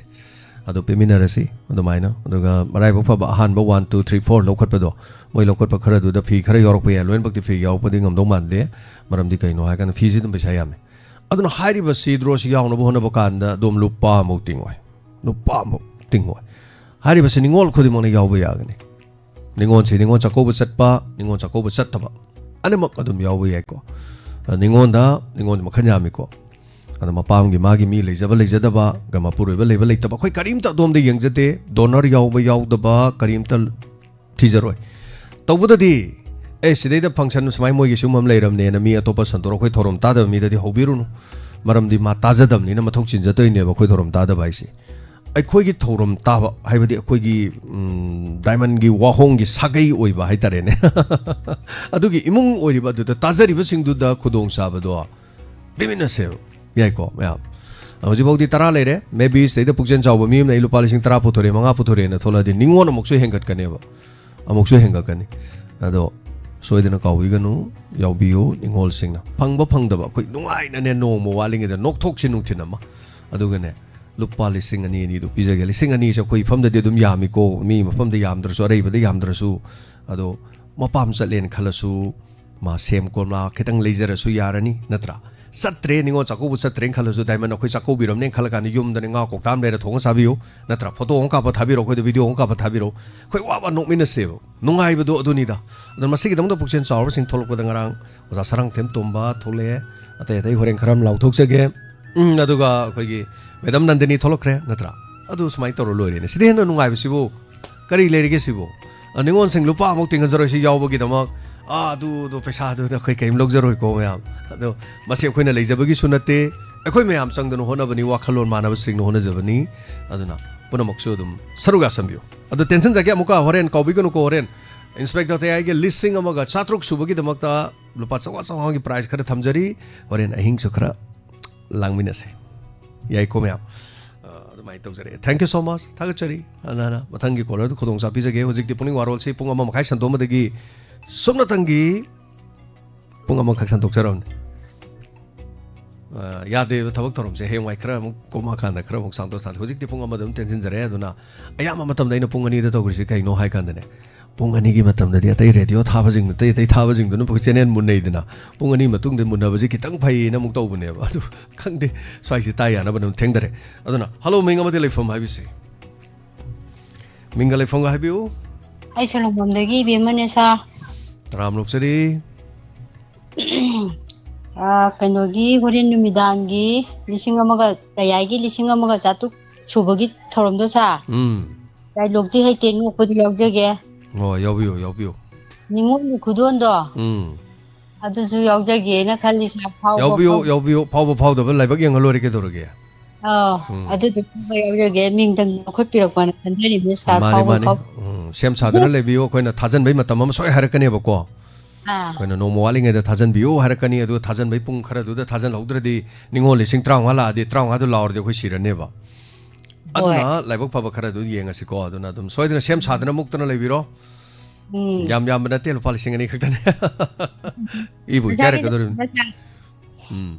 ꯁꯥꯔꯤ ꯅꯠꯇꯦ ꯄ꯭ꯔꯣꯒ꯭ꯔꯥꯝꯁꯦ ꯗꯥꯏꯃꯟꯒꯤ ꯄ꯭ꯔꯣꯒ꯭ꯔꯥꯝ ꯈꯨꯗꯤꯡꯃꯛꯁꯦ ꯁꯔꯨꯛ ꯌꯥꯅꯤꯡꯕ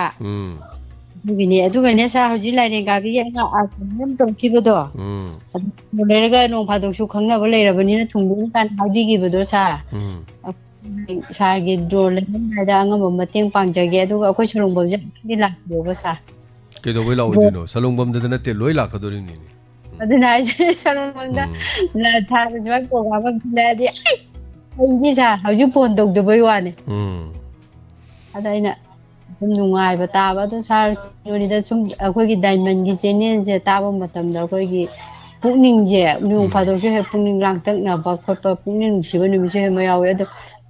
ꯄꯨꯛꯅꯤꯡ ꯋꯥꯔꯣꯜꯒꯥꯁꯦ ꯇꯥꯕ ꯑꯗꯩ ꯏꯁꯩ ꯈꯟꯕꯒꯥꯁꯦ ꯄ꯭ꯔꯣꯒ꯭ꯔꯥꯝ ꯉꯥꯏꯍꯥꯛ ꯌꯥꯎꯕ ꯈꯣꯠꯄ ꯑꯁ ꯑꯣꯀꯦ ꯌꯥꯝ ꯅꯨꯡꯉꯥꯏꯖꯩꯀꯣ ꯌꯥꯝ ꯅꯨꯡꯉꯥꯏꯔꯦ ꯆꯟꯗꯣ ꯑꯗꯨꯝ ꯊꯧꯔꯝ ꯁꯔꯨꯛ ꯌꯥꯕꯤꯕꯀꯣ ꯆꯨꯝꯃꯦ ꯑꯩꯈꯣꯏ ꯁꯦꯛꯁꯄꯤꯌꯔꯅ ꯍꯥꯏꯗꯣ ꯂꯨꯄꯥ 2,000 ꯍꯥꯏꯁꯦ ꯆꯦꯡꯗꯣ ꯑꯗꯨꯝ ꯆꯦꯡ ꯕꯦꯛ ꯃꯆꯥ ꯑꯃꯗ ꯑꯗꯨꯝ ꯐꯪꯗꯣꯏꯅꯤ ꯆꯦꯡ ꯕꯦꯛꯈꯥꯏ ꯑꯃꯗꯤ ꯐꯪꯗꯣꯏꯅꯤ ꯆꯦꯡ ꯕꯦꯛꯈꯥꯏ ꯑꯃ ꯐꯪꯕꯁꯤ ꯀꯅꯥꯒꯨꯝꯕ ꯑꯁ ꯂꯩꯖꯗꯕꯗꯤ ꯆꯦꯡ ꯕꯦꯛꯈꯥꯏ ꯑꯃꯁꯤ ꯌꯥꯝꯈ꯭ꯔꯖꯥꯠꯅꯤ ꯅꯨꯡꯁꯤꯈ꯭ꯔꯖꯥꯠꯅꯤꯗ ꯀꯩꯒꯤꯅꯣ ꯍꯧꯖꯤꯛꯐꯥꯎ ꯆꯥꯛ ꯊꯣꯡꯗ꯭ꯔꯤꯁꯤꯕꯣꯅ ꯀꯩꯒꯤꯅꯣ ꯍꯧꯖꯤꯛꯐꯥꯎ ꯆꯥꯛ ꯊꯣꯡꯗ꯭ꯔꯤꯁꯤꯕꯣꯅ ꯑꯩ ꯀ꯭ꯂꯥꯁ 12 ꯀꯥꯔꯀꯥꯟꯗ ꯍꯧꯖꯤꯛꯐꯥꯎ ꯅꯨꯃꯤꯗꯥꯡ ꯄꯨꯡ 9 ꯇꯥꯔꯦ ꯍꯧꯖꯤꯛꯐꯥꯎ ꯆꯥꯛ ꯊꯣꯡꯗ꯭ꯔꯤꯁꯤ ꯀꯩꯒꯤꯅꯣꯕ ꯆꯪꯉꯦ ꯏꯁꯧ ꯂꯥꯡꯉꯤ ꯑꯩ ꯏꯆꯟꯅꯨꯄꯤꯗ ꯇꯞꯅ ꯈꯨꯝꯃꯛꯏꯅꯤꯀꯣ ꯆꯦꯡ ꯂꯩꯇꯦ ꯍꯥꯏꯕꯅꯤꯗ ꯑꯗꯨꯒꯤꯅꯦꯅ ꯍꯥꯏꯔꯦ ꯑꯩꯈꯣꯏ ꯏꯆꯟꯅꯨꯄꯤꯅ ꯍꯥꯏꯔꯦ ꯑꯗ ꯉꯁꯥꯏꯒꯤ ꯀꯩꯒꯤꯅꯣꯕ ꯄꯨꯡ 9 ꯇꯥꯔꯦ ꯍꯧꯖꯤꯛꯐꯥꯎ ꯆꯥꯛ ꯊꯣꯡꯗ꯭ꯔꯤꯁꯤꯕꯨ ꯍꯧꯖꯤꯛ ꯄꯨꯡ 9 ꯇꯥꯔꯣ ꯀꯔꯝꯕ ꯌꯨꯝꯗ ꯍꯧꯖꯤꯛ ꯆꯥꯛ ꯊꯣꯡꯅꯗꯒꯦꯕ ꯍꯥꯏ ꯑꯩꯈꯣꯏ ꯏꯆꯟꯅꯨꯄꯤꯅ ꯇꯞꯅ ꯍꯥꯏꯔꯦ ꯆꯦꯡ ꯂꯩꯇꯦ ꯍꯥꯏꯕꯅꯤꯗ ꯍꯥꯏꯔꯦ ꯑꯩ ꯋꯥ ꯉꯥꯡꯕꯗ ꯗꯛꯅ ꯍꯜꯂꯦ ꯑꯗꯩ ꯄꯞ ꯆꯪꯁꯤꯜꯂꯦ ꯑꯗꯨ ꯆꯦꯡꯕꯨꯗꯣ ꯗꯛ ꯍꯥꯏꯒꯠꯂ ꯌꯦꯡꯉꯦ ꯆꯦꯡꯐꯥꯎ ꯌꯥꯎꯗꯦ ꯋꯥ ꯑꯃ ꯉꯥꯡꯉꯝꯗ꯭ꯔꯦ ꯑꯗꯨ ꯊꯛ ꯆꯪꯉꯦ ꯄꯨꯟꯅ ꯏꯁꯤꯡꯒꯥꯏꯗꯨ ꯐꯤꯜꯇꯔꯒ ꯂꯩ ꯄꯣꯟꯇꯦꯗ ꯄꯨꯟꯅ ꯑꯃ ꯂꯩꯔꯝꯃꯤꯀꯣ ꯀꯩꯅꯣꯒꯤ ꯄꯨꯟꯗꯣ ꯑꯗꯨꯗꯒꯤ ꯁ꯭ꯇꯤꯟ ꯒꯤꯂꯥꯁ ꯑꯃ ꯆꯥꯔꯦ ꯁ꯭ꯇꯤꯟ ꯒꯤꯂꯥꯁ ꯍꯥꯏꯁꯤꯅꯤ ꯁꯤ ꯋꯥꯍꯩꯁꯦ ꯁꯣꯏꯔꯝꯅꯤꯀꯣ ꯁ꯭ꯇꯤꯟꯒꯤ ꯀꯣꯟ ꯍꯥꯏꯗꯣꯏꯅꯤ ꯁ꯭ꯇꯤꯟ ꯍꯥꯏꯔ ꯒ꯭ꯂꯥꯁ ꯍꯥꯏ ꯌꯥꯗꯦ ꯁ꯭ꯇꯤꯜꯒꯤ ꯃꯥꯇ꯭ꯔ ꯑꯃꯅ ꯁꯨꯃꯥꯏꯅ ꯄꯥꯇ꯭ꯔ ꯑꯃ ꯀꯜꯂꯦ ꯏꯁꯤꯡ ꯒꯛ ꯒꯛ ꯒꯛ ꯒꯛ ꯒꯛ ꯒꯛ ꯊꯛꯑꯦ ꯇꯛꯅ ꯇꯦꯕꯜꯗ ꯊꯝꯃꯝꯃꯦ ꯒꯝ ꯒꯝ ꯒꯝ ꯒꯝ ꯊꯣꯛꯂꯛꯑꯦ ꯊꯣꯡꯒꯥꯟ ꯀꯅꯥ ꯇꯥꯏꯅꯔꯨꯗꯣꯏꯅꯣ ꯇꯥꯏꯅꯐꯝ ꯀꯔꯤꯝ ꯂꯩꯇꯦ ꯊꯣꯡꯉꯝꯃꯦ ꯐꯔꯦ ꯊꯣꯡꯉꯝꯗ꯭ꯔꯦ ꯐꯔꯦ ꯑꯗꯣ ꯂꯩꯖꯗꯕ ꯑꯃꯗꯗꯤ 2,000 ꯑꯁꯤ ꯑꯗꯨꯝ ꯌꯥꯝꯃꯦ a few amountꯅꯤ but ꯁꯤ ꯋꯥꯅꯤ ꯄꯨꯟꯁꯤ ꯁꯤꯅꯤꯗ ꯍꯧꯖꯤꯛꯀꯤ ꯃꯇꯝꯗ ꯏꯪ 2025 ꯐꯥꯎꯕꯗ ꯀꯅꯥ ꯆꯔꯥ ꯍꯦꯜꯂ ꯂꯩꯅꯔꯝꯒꯗꯒꯦ ꯑꯗꯨꯅ ꯑꯩꯈꯣꯏꯒꯤ ꯂꯝꯗꯝꯗ ꯆꯔꯥ ꯍꯦꯟꯕꯗꯤ ꯌꯥꯝ ꯂꯩꯇꯕꯅꯤ ꯑꯗꯨꯅ ꯁꯨꯕ ꯅꯣꯝꯕ ꯑꯗꯩ ꯏꯃꯨꯡ ꯃꯅꯨꯡꯒꯤ ꯋꯥꯈꯜꯂꯣꯟ ꯃꯥꯟꯅꯕ ꯍꯤꯡꯅꯕꯒꯤꯗꯃꯛ ꯍꯥꯏꯁꯤꯅꯦ ꯑꯗꯨꯅ ꯀꯔꯤꯒꯨꯝꯕ ꯈꯔ ꯇꯧꯋꯣ ꯗꯨ ꯁꯝꯊꯤꯡ ꯀꯔꯤꯒꯨꯝꯕ ꯈꯔ ꯄꯥꯡꯊꯣꯛꯎ ꯀꯔꯤꯒꯨꯝꯕ ꯈꯔ ꯍꯣꯠꯅꯧ ꯁꯨꯝ ꯂꯩꯇꯦ ꯂꯩꯇꯦ ꯂꯩꯇꯦ ꯍꯥꯏꯔ ꯀꯅꯥꯅ ꯑꯩꯈꯣꯏꯒꯤꯗꯃꯛꯇ ꯊꯥꯗꯕꯤꯔꯛꯇꯣꯏꯅꯣ ꯀꯅꯥꯝ ꯊꯥꯗꯔꯣꯏ ꯀꯅꯥꯝ ꯊꯥꯗꯔꯣꯏ ꯑꯗꯨꯗꯅꯤ ꯀ꯭ꯂꯥꯁ 12ꯀꯤ ꯑꯦꯛꯖꯥꯝ ꯊꯥꯔꯦ ꯄꯔꯤꯈꯥ ꯍꯥꯏꯗꯣꯛꯇ꯭ꯔꯤꯉꯩꯗꯨꯗꯅꯦ ꯑꯩꯅ ꯗꯨꯀꯥꯟ ꯑꯃ ꯐꯝꯃ ꯀꯣꯛꯇ ꯁꯨꯃꯥꯏꯅ ꯐꯤ ꯑꯉꯥꯡꯕ ꯑꯃ ꯇꯛꯅ ꯀꯤꯔꯒ ꯀꯩꯅꯣ ꯇꯤ ꯁꯥꯔꯠ ꯑꯃ ꯂꯤꯠꯂꯒ ꯎꯄꯨ ꯑꯃ ꯊꯥꯡꯇꯣꯛꯑꯒ ꯄꯣꯠ ꯆꯩ ꯇꯧꯔꯒ ꯃꯌꯥꯝ ꯂꯥꯛꯄꯤꯔꯣ ꯁꯤꯗꯩꯗ ꯀ꯭ꯋꯥ ꯌꯣꯜꯂꯦ ꯉꯁꯤ ꯃꯌꯥꯝꯗ ꯑꯩꯅ ꯀ꯭ꯋꯥ ꯆꯥꯅꯣꯅ ꯍꯥꯏꯁꯦ ꯑꯩ ꯀ꯭ꯋꯥ ꯌꯣꯜꯂꯦ ꯑꯩꯅ ꯀ꯭ꯂꯥꯁ 12 ꯑꯗ ꯑꯩꯅ ꯑꯍꯥꯟꯕ ꯀ꯭ꯋꯥ ꯌꯣꯟꯕ ꯅꯨꯃꯤꯠꯇꯨ ꯂꯨꯄꯥ 100ꯒ ꯂꯨꯄा 59 ꯁꯤꯠꯂꯦꯕ ꯑꯗ ꯑꯩꯈꯣꯏ ꯑꯩꯒꯤ ꯑꯕꯣꯛ ꯏꯄꯥ ꯄꯣꯛꯇ ꯂꯩꯕꯀꯣ ꯑꯗꯨꯅ ꯆꯪꯁꯟ ꯇꯝꯃꯤꯅꯦ ꯑꯩꯅ ꯒ꯭ꯔꯣꯡ ꯆꯦꯟꯁꯤꯜ ꯑꯕꯣ ꯂꯨꯄꯥ 200 ꯁꯤꯜꯍꯧꯔꯦꯅ ꯒ꯭ꯔꯣꯡ ꯆꯦꯟꯁꯤꯜ ꯑꯕꯣ ꯂꯨꯄꯥ 100 ꯁꯤꯜꯍꯧꯔꯦꯅ ꯑꯕꯣ ꯂꯨꯄꯥ 150 ꯁꯤꯜꯍꯧꯔꯦꯅ ꯍꯥꯏꯔꯤꯕ ꯑꯗꯨꯒꯤ ꯅꯨꯃꯤꯠ 1997ꯒꯤ ꯖꯨꯟꯒꯤ ꯇꯥꯡ 23 ꯑꯗꯨꯒꯤ ꯅꯨꯃꯤꯠꯇꯨꯗꯤ ꯉꯁꯤꯐꯥꯎꯁꯦ ꯉꯁꯤꯐꯥꯎꯁꯦ ꯆꯥꯛꯈꯨꯝꯁꯦ ꯃꯩ ꯁꯨꯡꯃꯨ ꯃꯨꯠꯍꯜꯂꯛꯇ꯭ꯔꯤꯅꯦ ꯍꯥꯏꯇꯥꯔꯦ ꯑꯗꯨꯅ ꯗꯨ ꯁꯝꯊꯤꯡ ꯍꯥꯏꯖꯦꯅꯦ ꯀꯔꯤꯒꯨꯝꯕ ꯈꯔ ꯇꯧꯕꯤꯌꯣꯕ ꯇꯧꯗꯗꯤ ꯁꯨꯡꯌꯥ ꯌꯥꯔꯣꯏ ꯅꯨꯡꯉꯥꯏꯕ ꯑꯗꯒꯤ ꯑꯋꯥꯕ ꯑꯗꯨꯗꯤ ꯃꯥꯒꯤ ꯄꯨꯟꯁꯤꯒꯤ ꯍꯧꯔꯛꯐꯝꯒꯤ ꯃꯇꯨꯡꯒꯤ ꯋꯥꯅꯤ ꯁꯕꯝꯒꯤ ꯋꯥꯅꯤ ꯑꯗꯩ ꯁꯨꯡ ꯏꯃꯥꯟꯅꯕꯁꯤꯡꯅ ꯀ꯭ꯂꯥꯁ 12 ꯀꯥꯔꯛꯄꯗꯨꯗ ꯀꯔꯤ ꯃꯍꯩ ꯇꯝꯒꯗꯒꯦ ꯀꯔꯝꯕ ꯀꯣꯂꯦꯖꯇ ꯇꯝꯒꯗꯒꯦ ꯗꯦꯜꯂꯤꯗ ꯇꯝꯒꯗ꯭ꯔꯥ UPSC ꯑꯦꯛꯖꯥꯝ ꯊꯥꯅꯅꯕꯒꯤ ꯑꯗꯒꯤ ꯑꯗꯨ ꯇꯝꯅꯕꯒꯤ ꯑꯐꯕ ꯀꯣꯂꯦꯖ ꯀꯔꯤ ꯈꯟ ꯃꯇꯝꯗꯨꯗ ꯑꯩꯈꯣꯏꯅ ꯀꯔꯤ ꯈꯜꯂꯤꯕ ꯆꯦꯡꯕꯨꯒꯤ ꯂꯥꯟ ꯁꯣꯛꯅꯗꯅ ꯂꯩꯔꯤꯕ ꯆꯦꯡꯒꯤ ꯂꯥꯟ ꯁꯣꯛꯅꯔ ꯂꯩ ꯍꯥꯏꯇꯥꯔꯦ ꯑꯗꯨꯅ ꯅꯨꯡꯁꯤꯕꯖꯥꯠꯅ ꯄꯨꯟꯁꯤ ꯑꯗꯨꯅꯀꯣ ꯊꯦꯡꯅꯔꯛꯏꯅꯤ ꯑꯗꯨꯅꯅꯦ ꯑꯋꯥꯕꯒꯤ ꯍꯥꯏꯇꯥꯔꯦ ꯑꯩꯈꯣꯏꯅ ꯉꯁꯤ ꯈꯤꯇꯪꯒ ꯇꯧꯖꯩꯁꯦ ꯑꯩ ꯂꯩꯅ ꯇꯧꯕ ꯅꯠꯇꯦ ꯋꯥꯈꯜꯂꯣꯟ ꯃꯥꯟꯅꯕ ꯃꯌꯥꯝꯗꯨ ꯄꯨꯜꯂꯀꯥꯟꯗ ꯑꯩꯈꯣꯏ ꯄꯨꯟꯁꯤꯜꯂꯀꯥꯟꯗ ꯅꯠꯇ꯭ꯔꯣ ꯑꯩꯈꯣꯏꯅ ꯇꯧꯔꯤꯁꯦ ꯀꯩꯝ ꯂꯩꯇꯦ ꯈꯪꯕꯤꯕꯅ ꯈꯪꯕꯤꯔꯦ ꯈꯪꯕꯤꯗꯕꯅ ꯈꯪꯕꯤꯗ꯭ꯔꯦ ꯈꯪꯗꯦꯅ ꯑꯩ ꯈꯪꯕ꯭ꯔꯣ ꯑꯩ ꯇꯧꯔꯤꯁꯦ ꯈꯪꯕ꯭ꯔꯣ ꯃꯤ ꯈꯨꯗꯤꯡ ꯑꯩꯅ ꯈꯨꯠꯅ ꯆꯛ ꯊꯤꯜꯂ ꯇꯥꯛꯎ ꯌꯥꯄꯣꯟꯇꯦꯕ ꯁꯤꯗ ꯑꯩꯉꯣꯟꯗ ꯍꯦꯟꯅ ꯋꯥꯕꯁꯨ ꯃꯌꯥꯝ ꯌꯥꯎꯔꯝꯒꯅꯤ ꯂꯤꯊꯣꯛꯅꯗꯕꯩ ꯋꯥꯅꯦꯕ ꯍꯜꯂꯣ ꯃꯤꯡ ꯑꯃꯗꯤ ꯂꯩꯐꯝ ꯍꯥꯏꯕꯤꯌꯨ sa ai ko tagi tombi ni haibiyo kari wafam haibiningi thorom saruga birakwa kari sagi thoram tabi raga loire haibaduda donor yaubadi ngamde adubu thoram ti tari na haijage su tawba sa donat yaubadi ngamde ba adu haibirakano na haidro koina haibirakano haikre madu haibirakano donor yaubu ngamde haibasima haibirakano pesa pangmo ngamde haibasima haibirakano madu ai asawini adum tabiraga lore yare ko adum tabiro adum tari radio ka moi angangai manakta ka thamba natre aina adum mulaga thoramdi wati ta da ba matta laitre hoi adum tai aduga nahan ngarang la kaina sana aidi kau khiam kau galu di kau je dum kau ade kanu bi tayagi sai thakpa ga ji akoi tayagi wari ga ji ta de nung ti gi ta aduga tayai taba loraga tayai tadri na kaukthokpa yaubro tayai tadri nadi kaude tayai tadri nadi kaude ada akoi mama ki tayai ne hata thanjale angang gaina ki sabada sizana mama tayai la ya aduga thoram kage loina tari tabiraga den haido tari na takege tawni sa hoi yam nungai je madu matung da hairak pa yade ko donor yaubang ngami ngamde paisa piba ngami ngamde do haibe yade ko madu haibado mina kalakpa maleba madu haigum se taba nungaite areibana areibagi mahum sabani leitabana leitabai mahum sabani ai laire haidana mi ina khunbado holo holo nganguda idi yade moi ina khunbana ne kadi tawidana moi ina khunbana ne ina khunbana ke dorogi no hayade kitang lairo na khoidi lairabani na moi di ina khunbani kaido wi ina khunba sangdam na doino mi ina khuli du mi hona bai ni noju honona akhoi ju honona mi na hairadi kai kanan areibana areibagi mahum sabani mapa mapuna magi dama kairak tharam bai de khoi manaru yaroi khoi jo khoi khurai ton me am leba larik su kai mai taba aduga ne kari ba english ki pari wahi mo hai te hindi bo mache ngangai te lodi de lo pari dum manga taru dum leba ko dum nungai no wata pa dana dum leba kai gi no hai kana khoi ipu hoi do aduna ne moi dom yam thambiram meba marai pham ni anai yaw do ba du de gi de dum satho ga satong jum hodo sum nungai na leba dum nungai leba adu moi nungai gre na khoina ke do bai kalak toi no never khoi lai ra ba leijadabam na ne ina khun ba de ne asmo ina khulle moi de adu tawbiru no ba sungai haibiru no kai sudra di kai nungai do no mi adana ina hai da khoi ma da ima ga changchala hai ne kai no nai ne kai gi no ba khoi chenau je khoi nupa ni ga ta po mi nupa sin nupi ngak po je kai gi no nupa ga ji manga tro po mi ya da nupi ga ji manga tro po ya da sibu masana mama da hai ya waro ai hai ne khoi ma da ina kari gi no nang adu hai tu boy yongo ai ga su chanupi ga thangna re chanupi thangna ni ma nupi oi bani na lai re ai nupa nga ta khoi manga suram ta di ai na karo hona to mana karo hona yai mana karo hona akhoi mayam je lo hona de khoi nungai ro moi dra na hai ni mi ko na de ba ke do bai wa de no me do ni pai pu na mata mama da nupa nga ta manga taru tare ni pa lo sara hen na lai na kana ba yaw ge ne kana ba yaw dam ne adoni phagi dai do awathabi pambi mada awathabi me am kiri inara pali no mata panpham leite na awathabi am kelak ko tarabo tadam kendam loina wakhalon manara dine as pangan je pulapun gare dine unity is a strength hai apun man pangan ne apun basina pangan aduna yam hona bi yam to ya jan aduna hoi machin manau yam po kan mama pa bijaning da bagi lautu na ba thangje nu mina ima do nang na seba to dong ni irai nu mina nang na seba to dong ni sagol chen nu mina nang na doctor lei dong ne na khai dong nei madugo ma masa du di ne pulap pulla ga singai bang na kan ya de kan ga dam hello minga ma de lei fam hai bi o matam laga do re hello bari ta ni cha takpiu kari habiningi marita kari wafam thambiningi hojiki yare bok toki mani sangna phone tawraga icha ga wari thana bo de yam na nunga ta ba de yam nunga ma hai su asum bani aduga akhoi mani sang